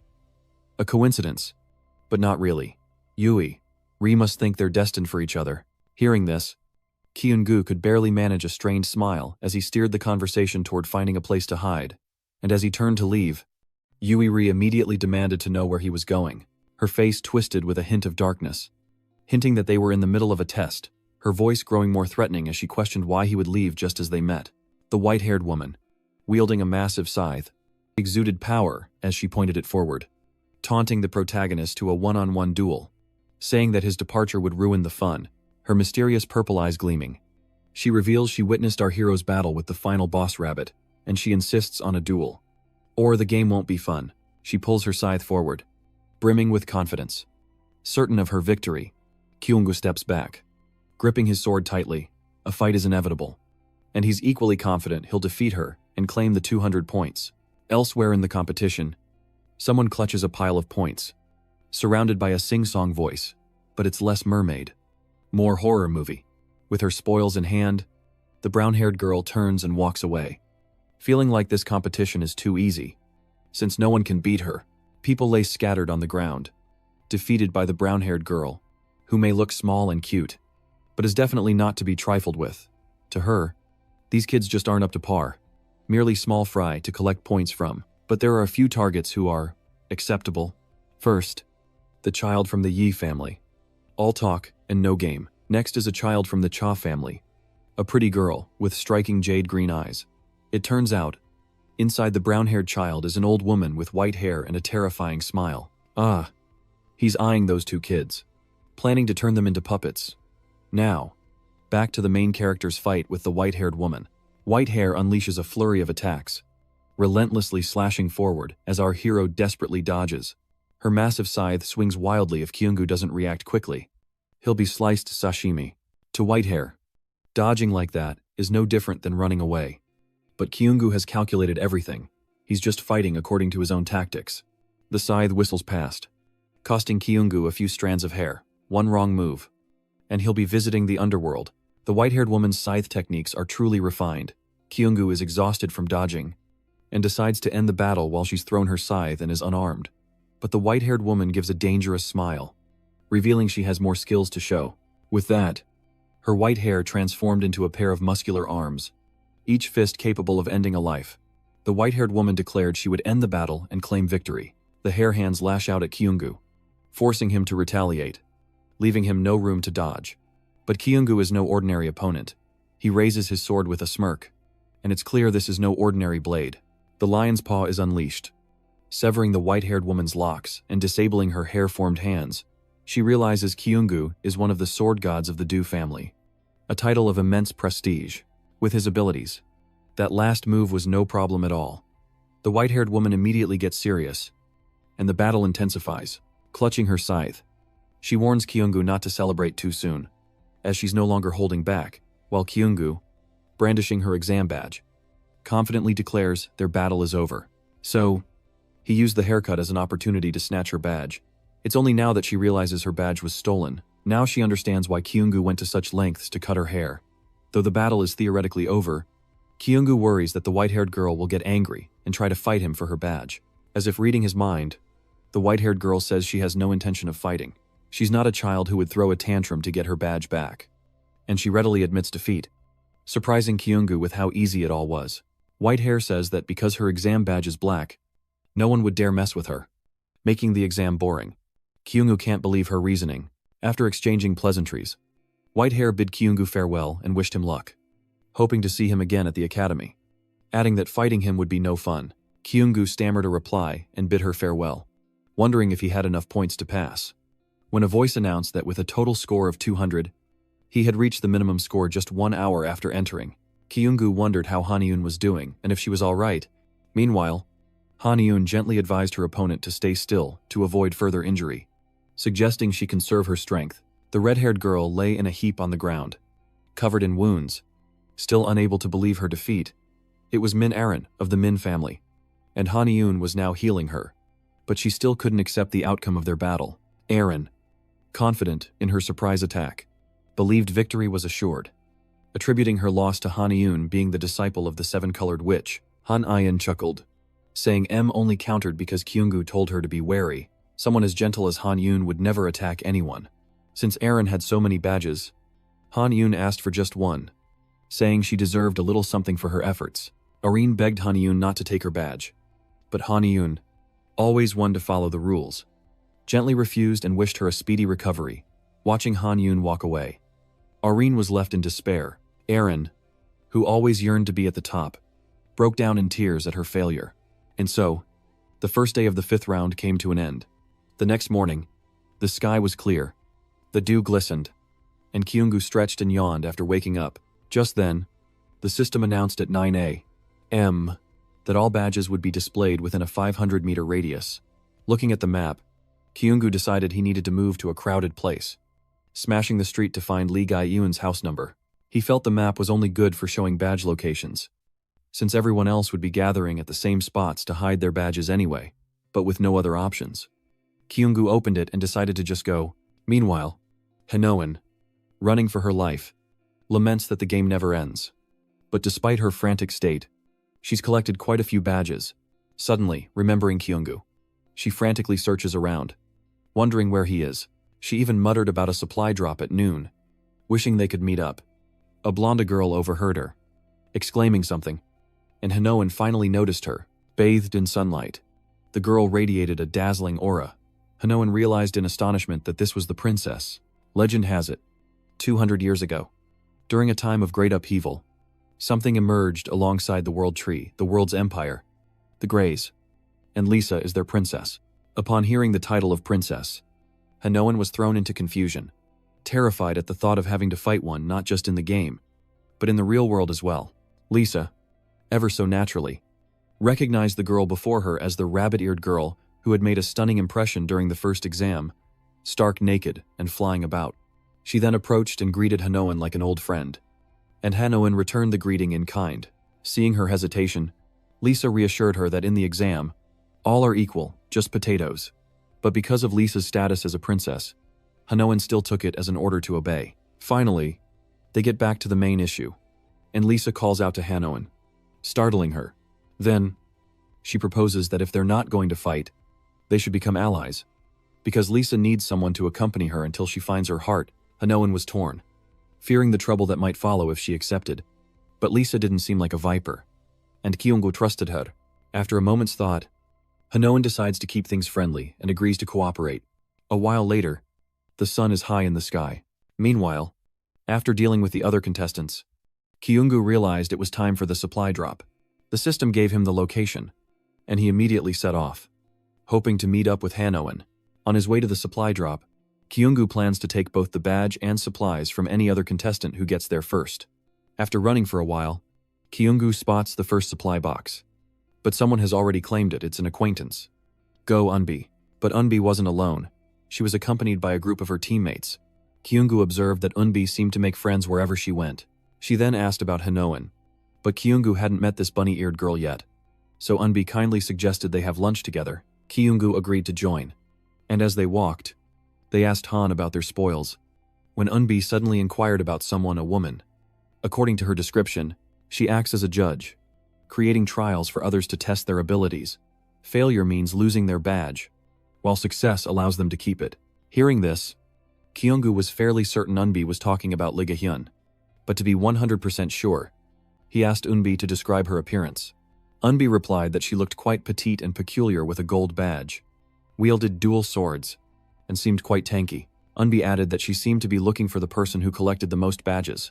Hearing this, Kyunggu grinned, feeling like he knew how to lure Lee Ga-hyun in, and then proposed a collaboration with Go Eunbi. First, after collecting all the badges from Go Eunbi and her teammates, they would enact a strategy directed by Go Eunbi, who would feign fear of the swordsman from the Divine Sword Clan. Kyunggu, and then rally other teams to cooperate in confronting him. She added that they could earn over 1,000 points in a single night. A theatrical performance. Hearing the enticing offer, a host of contestants supported and joined, at which point, Kyunggu would reveal himself, unleash his skills, and take everything from them. But that wasn't his main goal. He wanted to cause such a stir to attract Lee Ga-hyun's attention. And he was right. Lee Ga-hyun, perched in a tree, had been watching and assessing everything, finding him interesting and looking forward to seeing Kyunggu's pained expression. As night fell and the day's events concluded, everyone returned home. Looking at the badges in her hand, Eunbi couldn't contain her joy, thanking Kyunggu, who reminded her to share his portion as well. Eunbi felt uneasy that Kyunggu contributed the most, but he saw it as everyone helping each other, so an even split was natural. Eunbi thanked him profusely. Looking around, he was a little disappointed that Lee Ga-hyun didn't appear, but from the intuition of his inner power, he could always feel that gaze following him. And finally, the woman with the mysterious golden badge, he couldn't recall her face, but the badge shone brightly in the night. He guessed she was waiting for the right moment to give him a surprise, but it would probably be tomorrow. Since it was the final exam and also the last chance, Kyunggu had been waiting for this moment. And as he hoped Lee Ga-hyun would hurry, a red rift suddenly appeared. A voice echoed from the rift, declaring that they would seize this night, and the one to suffer would be the child from the Divine Sword Clan. As Kyunggu predicted, Lee Ga-hyun would seize tonight as her golden opportunity. Using the spirit soldiers behind her, Ga-hyun announced that everyone had a task to fulfill. As night falls, the staff is thrust into the ground as a focal point. The weary Arin feels a pang of hurt, unable to break through her limits and far from a thief. Remembering what just happened, she attacked the passing contestants. The more she thought about it, the more sense it made. She's a mage, so Arin's doing well. How could anyone get 200 points overnight? It's a piece of cake. But just then, something in her skirt pocket vibrated, startling her. A system notification about the gate appeared at that exact moment, making her wonder. The other examinees are heading to that spot at 9:00. Should Arin take a little more from them? But suddenly, another sound echoes, startling Arin, who turns around. She braced herself, but the monsters were overwhelming. And then a creature appeared that should only exist on the island terrain they just passed. A monster roared and charged, leaving her no time to think. Her legs reacted instantly, and she ran. But suddenly, young Harang appears to help her, though she thought he was going to abandon her. He wonders why so many monsters are here, but it's best to tell Kyunggu before anything bad happens. Turning around, he noticed members of the Min family and quickly apprehended them. But Minarin's eyes began to glaze over. He seizes the opportunity to grab her shoulder, saying Kyunggu might be in danger, and it's best to go together to save him. Startling Minarin, who doesn't recognize him and doesn't want to go, but Harang can't ignore a friend in peril. So they need to leave now. But Arin really didn't want to go. She wasn't a man. The blonde girl with Han Yun sensed something was wrong and turned to ask her. Han Yun deduces that the appearance of such a large group of monsters indicates the involvement of a high-level entity, but a rank 3 entity is the highest on this chaotic island. And there's nothing we can do alone. This is truly a quarter hell. Suddenly, she found Kyunggu on the ground amidst splatters of blood. Yunbi was paralyzed with fear, unsure of what to do. But Kyunggu, with unwavering resolve, urged everyone to regain their composure and asked if they were prepared. He didn't expect to be consumed by rage alongside the monsters, as they appeared one by one, targeting the students, not only harming others, but also possessing intelligence. Ga-hyun must be serious about this. Kyunggu bravely steps forward to hold off the monster, telling everyone to run. But unlike the movies, Yunbi agrees to flee. The baboon now faces Kyunggu alone, realizing it's stronger in the dark, dashing forward as if surfing a wave. The baboon monster was no match for him. As he swiftly moved behind it, sword ready to strike, Kyunggu brandishes his sword, slicing the baboon in two with textbook precision. The monster's surprised shriek echoing in the night, blow after blow.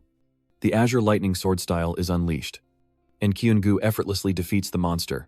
But it's not that simple. Kyunggu figures Yunbi must have escaped, and he's stuck here, so he has to eliminate them all. Quickly, a girl, answering Kyunggu's call, explains she didn't intentionally wait for him here alone. Drawn by the scent of the wind, Ga-hyun introduces herself to Hyungu, suggesting they unleash the market keepers to deal with the monsters. But why not do it together? Seeing this, Ga-hyun was intrigued, thinking he was indeed an interesting guy. Kyun-gu didn't mind making a new friend, but he wondered if her intentions were good. Ga-hyun wondered how Kyun-gu knew her true identity. Her expression quickly turning menacing, Ga-hyun had clearly hidden everything so well. At that moment, the system board appeared, analyzing Ga-hyun's parameters. Of course, he knew from the board, but he'd never tell. So if he's curious, he can come to him instead of just judging. Ga-hyun grinned, enjoying his temper. But he'd better regret it. In the observation room, red alerts blare, signaling an emergency, and everyone is thrown into chaos. The white-haired woman orders an announcement to be made to those in the forest, instructing them to protect the participants and, when the gate opens, to break straight through. She stared at the emergency alert, a sense of unease washing over her as her eyes turned bloodshot. The system announced that pressure was being activated, and capabilities were reduced by 8%. Soon, more warnings flashed, and Lee Ga-hyun laughed gleefully, moving with lightning speed while taunting Kyun-gu that he'd never catch her if he kept running. If he tells her how he figured out her true identity, she'll spare his life. He's a good fit for her, Gu, so she doesn't want to kill him. Kyun-gu, struggling against Lee Ga-hyun's attacks, casts the third form of his sword technique, Lion Guardian, but it was still an uphill battle for Kyun-gu. As expected, the 6 demons were the strongest in the Demon Association. Their power was immense, and in this dire situation, Lee Ga-hyun suggested that he join them. Hearing this, Kyun-gu smiled and replied, "Now you want me to become a demon, you're hopeless." Sorry, but he has to decline. With that, he chanted the sword's awakening. The second king style, Lion's Roar, creates 3 blue slashes, allowing Kyun-gu to counter Lee Ga-hyun. She's thrilled, asking if she should prepare a doll to his liking, and to just let her know she wants them both to live happily ever after. She really likes Kyun-gu. Don't deny her that. She wants to give him a chance. Hearing Lee Ga-hyun's deranged desire, Kyun-gu could only scoff, saying he had to reject such absurd and unconvincing offers. Lee Ga-hyun, should he give her a chance? Does she prefer a rosy, blossoming life, or a hopeless dead end?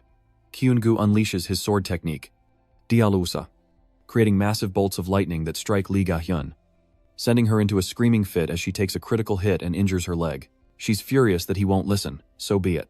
You'll learn your lesson the hard way. So eager to die, she'll grant his wish, sending her remaining legs straight towards Kyun-gu, who has plans of his own. Lee Ga-hyun stands firm despite the direct hit of the electric current. It won't be easy. But Kyun-gu must act. He boldly declares to his captor that he has no reason to obey her and refuses to be her puppet. He follows up with Beast King Sword Style number 5. Lion Crush, determined to overwhelm her and win this deadly battle. He unleashes a furious barrage of attacks, employing the Beast King Sword Style's first form, Lion's Rending Touch, each strike fluid, yet powerful and decisive. Lee Ga-hyun can't help but praise his family's swordsmanship, admitting it's not bad at all. This carrot and stick approach is interesting. Though, your family is a nuisance. I didn't have time to react. She shot a web at Kyun-gu's arm and kicked him away, leaving him to curse. This isn't going well. She thought she had him. But the tables have turned. Lee Ga-hyun now has the upper hand, declaring that Kyun-gu will become her puppet. This could be his last chance. She'll let him do as he pleases. But in the distance, a green flare has been launched behind their enemy, a signal Kyun-gu recognizes from their third-round agreement with Eunbi and Han Eun. He struggles to his feet, telling her to focus on surviving now before thinking about the future. Lee Ga-hyun seems confused, asking what he means. But then, she saw a massive, strange purple symbol appear behind her. It was Hanon, arriving just in time to rescue the protagonist, turning the tide of battle in an instant. With a burst, the purple circle descended upon Lee Ga-hyun like a flying saucer, successfully immobilizing her. And Hanon landed, rushing to Kyun-gu to ask about Han. Lisa was there too, asking Kyun-gu if he was all right. He weakly replied that he was relieved they found him.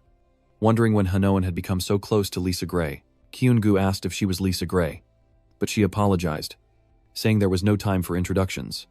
The protagonist asked if she had healing abilities, and requested she heal his wounds, to which she agreed. Returning to the battle, Hanon asks Kyun-gu what that thing is, as it appears to be a demon. Kyun-gu warns that it is, but be careful. She's strong. Lisa reassures them to leave the healing to her. Hanon thanked Lisa Gray and entrusted everything to her, then turned to the demon, Lee Ga-hyun, asking if she was responsible for this. Having broken free, Lee Ga-hyun says she didn't really want to do it, to kill him. She then fires webbing at the good guys, but something slices through it. A scythe appears, and its master, Nam Yuri, excitedly greets Kyungu, explaining she sensed a great power and rushed to investigate. It turns out Kyungu is fighting a monster, no, a demon, and she's always happy to see him. Behind her, Yang Harang arrives with reinforcements. Grinning, Kyungu, you're fighting that powerful demon. I'm here to help. And I brought backup, Nam Yuri explained, surprising Kyungu that she'd picked them up on the way. Kyungu realizes Yang Harang has brought Min Arin, and now he and Yang Harang are together.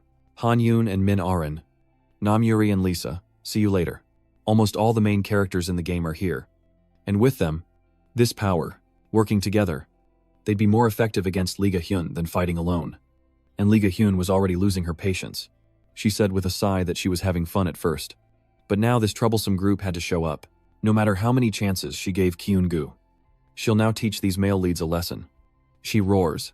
She shoots webs to attack. Kyungu shouts a warning, saying that everyone must have realized by now that their opponent is a demon. One of the 6 demons, the dancing witch, Lee Ga-hyun. And this is just Lee Ga-hyun's puppet. Don't let your guard down. Everyone, Nam Yuri says playfully, especially when the opponent is the dancing witch Lee Ga-hyun. She knew being around Kyungu would be interesting. She'll handle the minions so Kyungu isn't affected. Nam Yuri accepts the challenge, transforming her left hand into the fire dragon's claw. With this change, she shatters Lee Ga-hyun's plans, causing the demon to grind her teeth in resentment. Cursing the annoying trash that dares to block her power, she'll send them all to their ancestors today. As Lee Ga-hyun creates an incredibly strong web of defense, so strong that even Min Arin's fire couldn't melt it. Lee Ga-hyun mocked, asking if Erin's flames could possibly melt her silver silk. Then came Hanoan's pursuit and Yang Harang's explosive punches, both attacking so suddenly that Lee Ga-hyun lost her abdominal defense. She's caught Yang Harang's leg, partially immobilizing him, and sensing her chance, Kyuno advances, sword in hand, knowing Lee Ga-hyun's power is a serious threat. But thankfully, Nam Yuri and Min Arin are there, with everything under control, and Hanoan and Yang Harang keeping her distracted. Her legs couldn't reach him. This ends here. Lee Ga-hyun must fall. He leaped, unleashing the lion-shattering strike upon his foe. Kyunu alone faced Lee Ga-hyun, sword raised, unleashing a great power. Witnessing his strength, she cursed her inability to defeat them all. And though sweat poured down her face, Lee Ga-hyun still boasted that he couldn't escape safely because her soul was connected to her main body. If she dies, this body's memories will be sent back to the main body. So Lee Ga-hyun threatens him, saying he'll become the target of the demon society if she dies. But Kyunu's face doesn't change. Instead, he smirks triumphantly. He'd never regret it.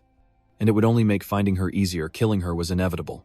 Seeing that words were useless, Lee Ga-hyun could only glare at him, with a hand outstretched. White threads emerged and coiled around. Suddenly, something hurtled toward her, with blinding speed and a brilliant blue light. Before she could react, Lee Ga-hyun was struck by a sharp arrow of immense power, piercing her wrist. She was utterly shocked, not knowing where it came from. It turns out Yoonbi was behind this, her face resolute as she aimed her arrow. The system also notified her that she had received the passive skill, Eye of the Good Shooter Level 1, which increases hit rate by 5%, replacing her. Ki Yunyu's face darkened as he silently praised Yoonbi's well-timed arrow, then continued to taunt Lee Ga-hyun, believing her soul was linked to her main body, granting her those memories. Anyone who's scared can leave, Ki Eunu declared, displaying his high IQ as he confronted her. He suspected her earlier words were only effective if she successfully left, and Lee Ga-hyun's soul couldn't interfere. If he kills Lee Ga-hyun here, the main body won't even know. It seems she underestimated him. Hearing this, her face turns even uglier, annoyed that he knows so much. Suddenly, the system alerted him that his physique had exceeded its limits, and his speed increased by 1. With unwavering eyes, Ki Yun-yu advised Lee Ga-hyun to give up before it was too late. His skills surge. Mana increases by 1. Skills level up, and instinct control reaches 5 out of 6, emanating immense power. Ki Eunu de Claris, Lee Ga-hyun's demise. He gripped his celestial sword and unleashed the azure destruction stream slash towards her, cleaving a path before Lee Ga-hyun and erupting in a cloud of dust. In the end, only his power remained. Lee Ga-hyun was likely gone for good. Witnessing this, everyone breathed a sigh of relief.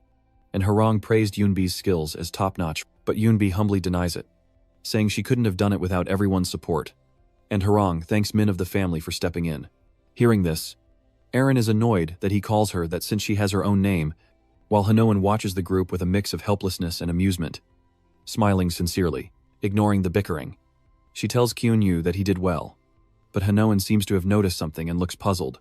Kyunyu is staring in one direction, and when questioned, it dismisses it, making her suspicious, gazing at the withered black corpse.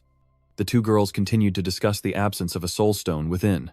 Its whereabouts remained a mystery, and Lisa shared their confusion, sensing the absence of demonic energy in the vicinity. Meanwhile, Arin stands beside Kyunu, dismissively waving her hand, calling Lee Ga-hyun a coward for fleeing before death. Kyunyu remains silent, displeased by Lee Ga-hyun's ability to escape, even in a game. Then, a bright smile spreads across his face, knowing that no matter how far Lee Ga-hyun runs, she must return to the portal to connect with her main body. Knowing this, he informs everyone to assist him, as he will now pursue Lee Ga-hyun. Meanwhile, she's desperately fleeing in the form of a rabbit. Lee Ga-hyun resenting having to run in such an unglamorous body, without the rabbit's soul. She can't be complete, and will lose her soul stone. Lee Ga-hyun, though bitter, was forced to accept this imperfect, ugly form to escape, and soon approached the gate just as Kyunyu predicted. She needed to pass through to send information and care for her main soul. She regrets focusing on Kyunyu. Lee Ga-hyun is now determined to leave quickly and prepare to deal with him. Suddenly, the figure of a dark-haired girl appears under the space-time gate, seriously asking if this rabbit is Lee Ga-hyun. The girl floats up and knocks away Lee Ga-hyun's rabbit form, who is furious to see the spirit envoy of her father's family. Suddenly, Lee Ga-hyun looks surprised in one direction. It was Kyunyu, now appearing with a sword in hand, looking quite impressive. Upon seeing her, his face was both gleeful and cold, as if he'd struck gold, and without a word, Kyunyu immediately unleashed the 12th form of the Beast King sword style, the Lion's Sorrow. As the blade threatened to take her life, Lee Ga-hyun couldn't help but acknowledge his strength, impressed that he'd made it all the way here, and she relished the fight. Then, a compliment escaped her lips, directed solely at him, leaving Kyunyu wide-eyed in surprise. After a mere 5 seconds of shock, he remembered his mission, and with a swing of his sword, sent Lee Ga-hyun to meet her ancestors, a blinding light illuminating the sky. With Lee Ga-hyun's clone captured, the chaos finally subsided, and Kyunyu turned to thank Unsun's father for his help. Introducing himself to her, Unsun, yawning, replies that she's going to get some sleep. The long and dangerous 5th round has finally come to an end, and the system displays a message that the test is over. Any further duels after the test will result in penalties, and all participants are to submit their papers and receive instructions from the examiners outside the gate. Cut to the headmaster's office. Meanwhile, the headmaster, impressed by Kyunyu's abilities, saw no reason not to take him on as a student. Your performance in rounds 4 and especially 5 was truly remarkable. Kyunyu realizes the headmaster made the test so difficult. As she prepared the 4th round, her gaze sharpens as she wonders how he recognized Lee Ga-hyun's clone, sensing he knew she was a monster all along. Sensing her doubt, he vowed never to reveal the truth, vaguely attributing his insight to a trick question. One lie begets another, and he explained that the rank 2 monster he faced before only acted on command, so he guessed a queen was pulling the strings. And then he met a gold-ranked student who acted like she was controlling it, and among the queens, those who can disguise themselves are Lee Ga-hyun. So he just speculated. The headmaster wondered if she should believe him, and he said yes. The headmaster agreed to consider it later, reminding him that this was not something to be shared, as it could endanger the students involved. However, as a reward for eliminating the fiend and protecting the other students, all participants in this battle will receive adequate compensation, and the principal then reveals a shimmering, rainbow-colored gem, continuing to explain that Lee Ga-hyun's soulstone will be given to him, but for safety, the headmaster will hold on to it for now, assuring him he'll receive something of equal value. Seeing the stone, Kyunyu's face falls, already knowing he won't get the soulstone. He then wondered if the reward could be in the form of an upgrade item like the June character or a currency exchange. As soon as he asked, the headmaster just smiled and asked what kind of swordsman he was.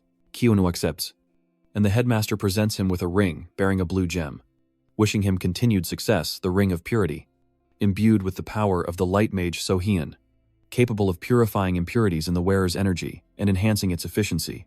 Its effect when energy is below 80. The ring increases it by 4 and reduces energy consumption by 20% for all equipped skills of level 8 or lower. The test concludes. And after a feast, Kyun-yu and the others return home. Hanoan, standing behind him, wondered what he was smiling about. He simply clenched his fist, revealing the ring, and explained that he was happy to have received this from the headmaster. It would enhance his energy efficiency, replacing the soul stone. Seeing this, Hanoan happily followed suit, praising and congratulating him. After passing through the gate of space where the children were born, he bid everyone farewell and returned home.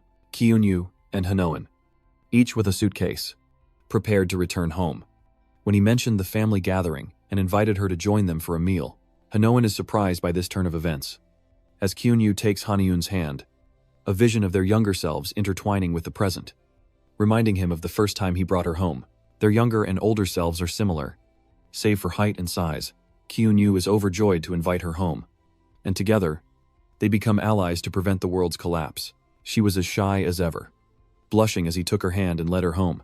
Together, he and Hanyun will overcome any obstacle to prevent the world's collapse, and his first step is to meet as many people as possible at the Gang Academy, including Han Byun. Kyun-yu eagerly anticipates the stories yet to unfold. As a blush creeps across their faces amidst an unspoken tension, Kyun-yu is Hanoan's childhood friend, and this scene concludes the story of becoming childhood friends with the mid-boss. Some time later, Lee Ga-hyun stands amidst shattered glass. Unable to accept the imperfection of her soul, she wonders why she was captured, refusing to believe she made a mistake, her vacant eyes hinting at a disturbed psyche. Elsewhere, footsteps echo with greetings. It seems to be Kyun-yu, eager to explore his master's teachings, determined to make him proud, vowing to become a skilled hunter as he knocks on a door. Inside, a white-haired woman holding a roster invites him in. It's the headmaster, who says the school is honored to have him at Gang Academy. Kyun-yu looked much more mature now, and he would return one day,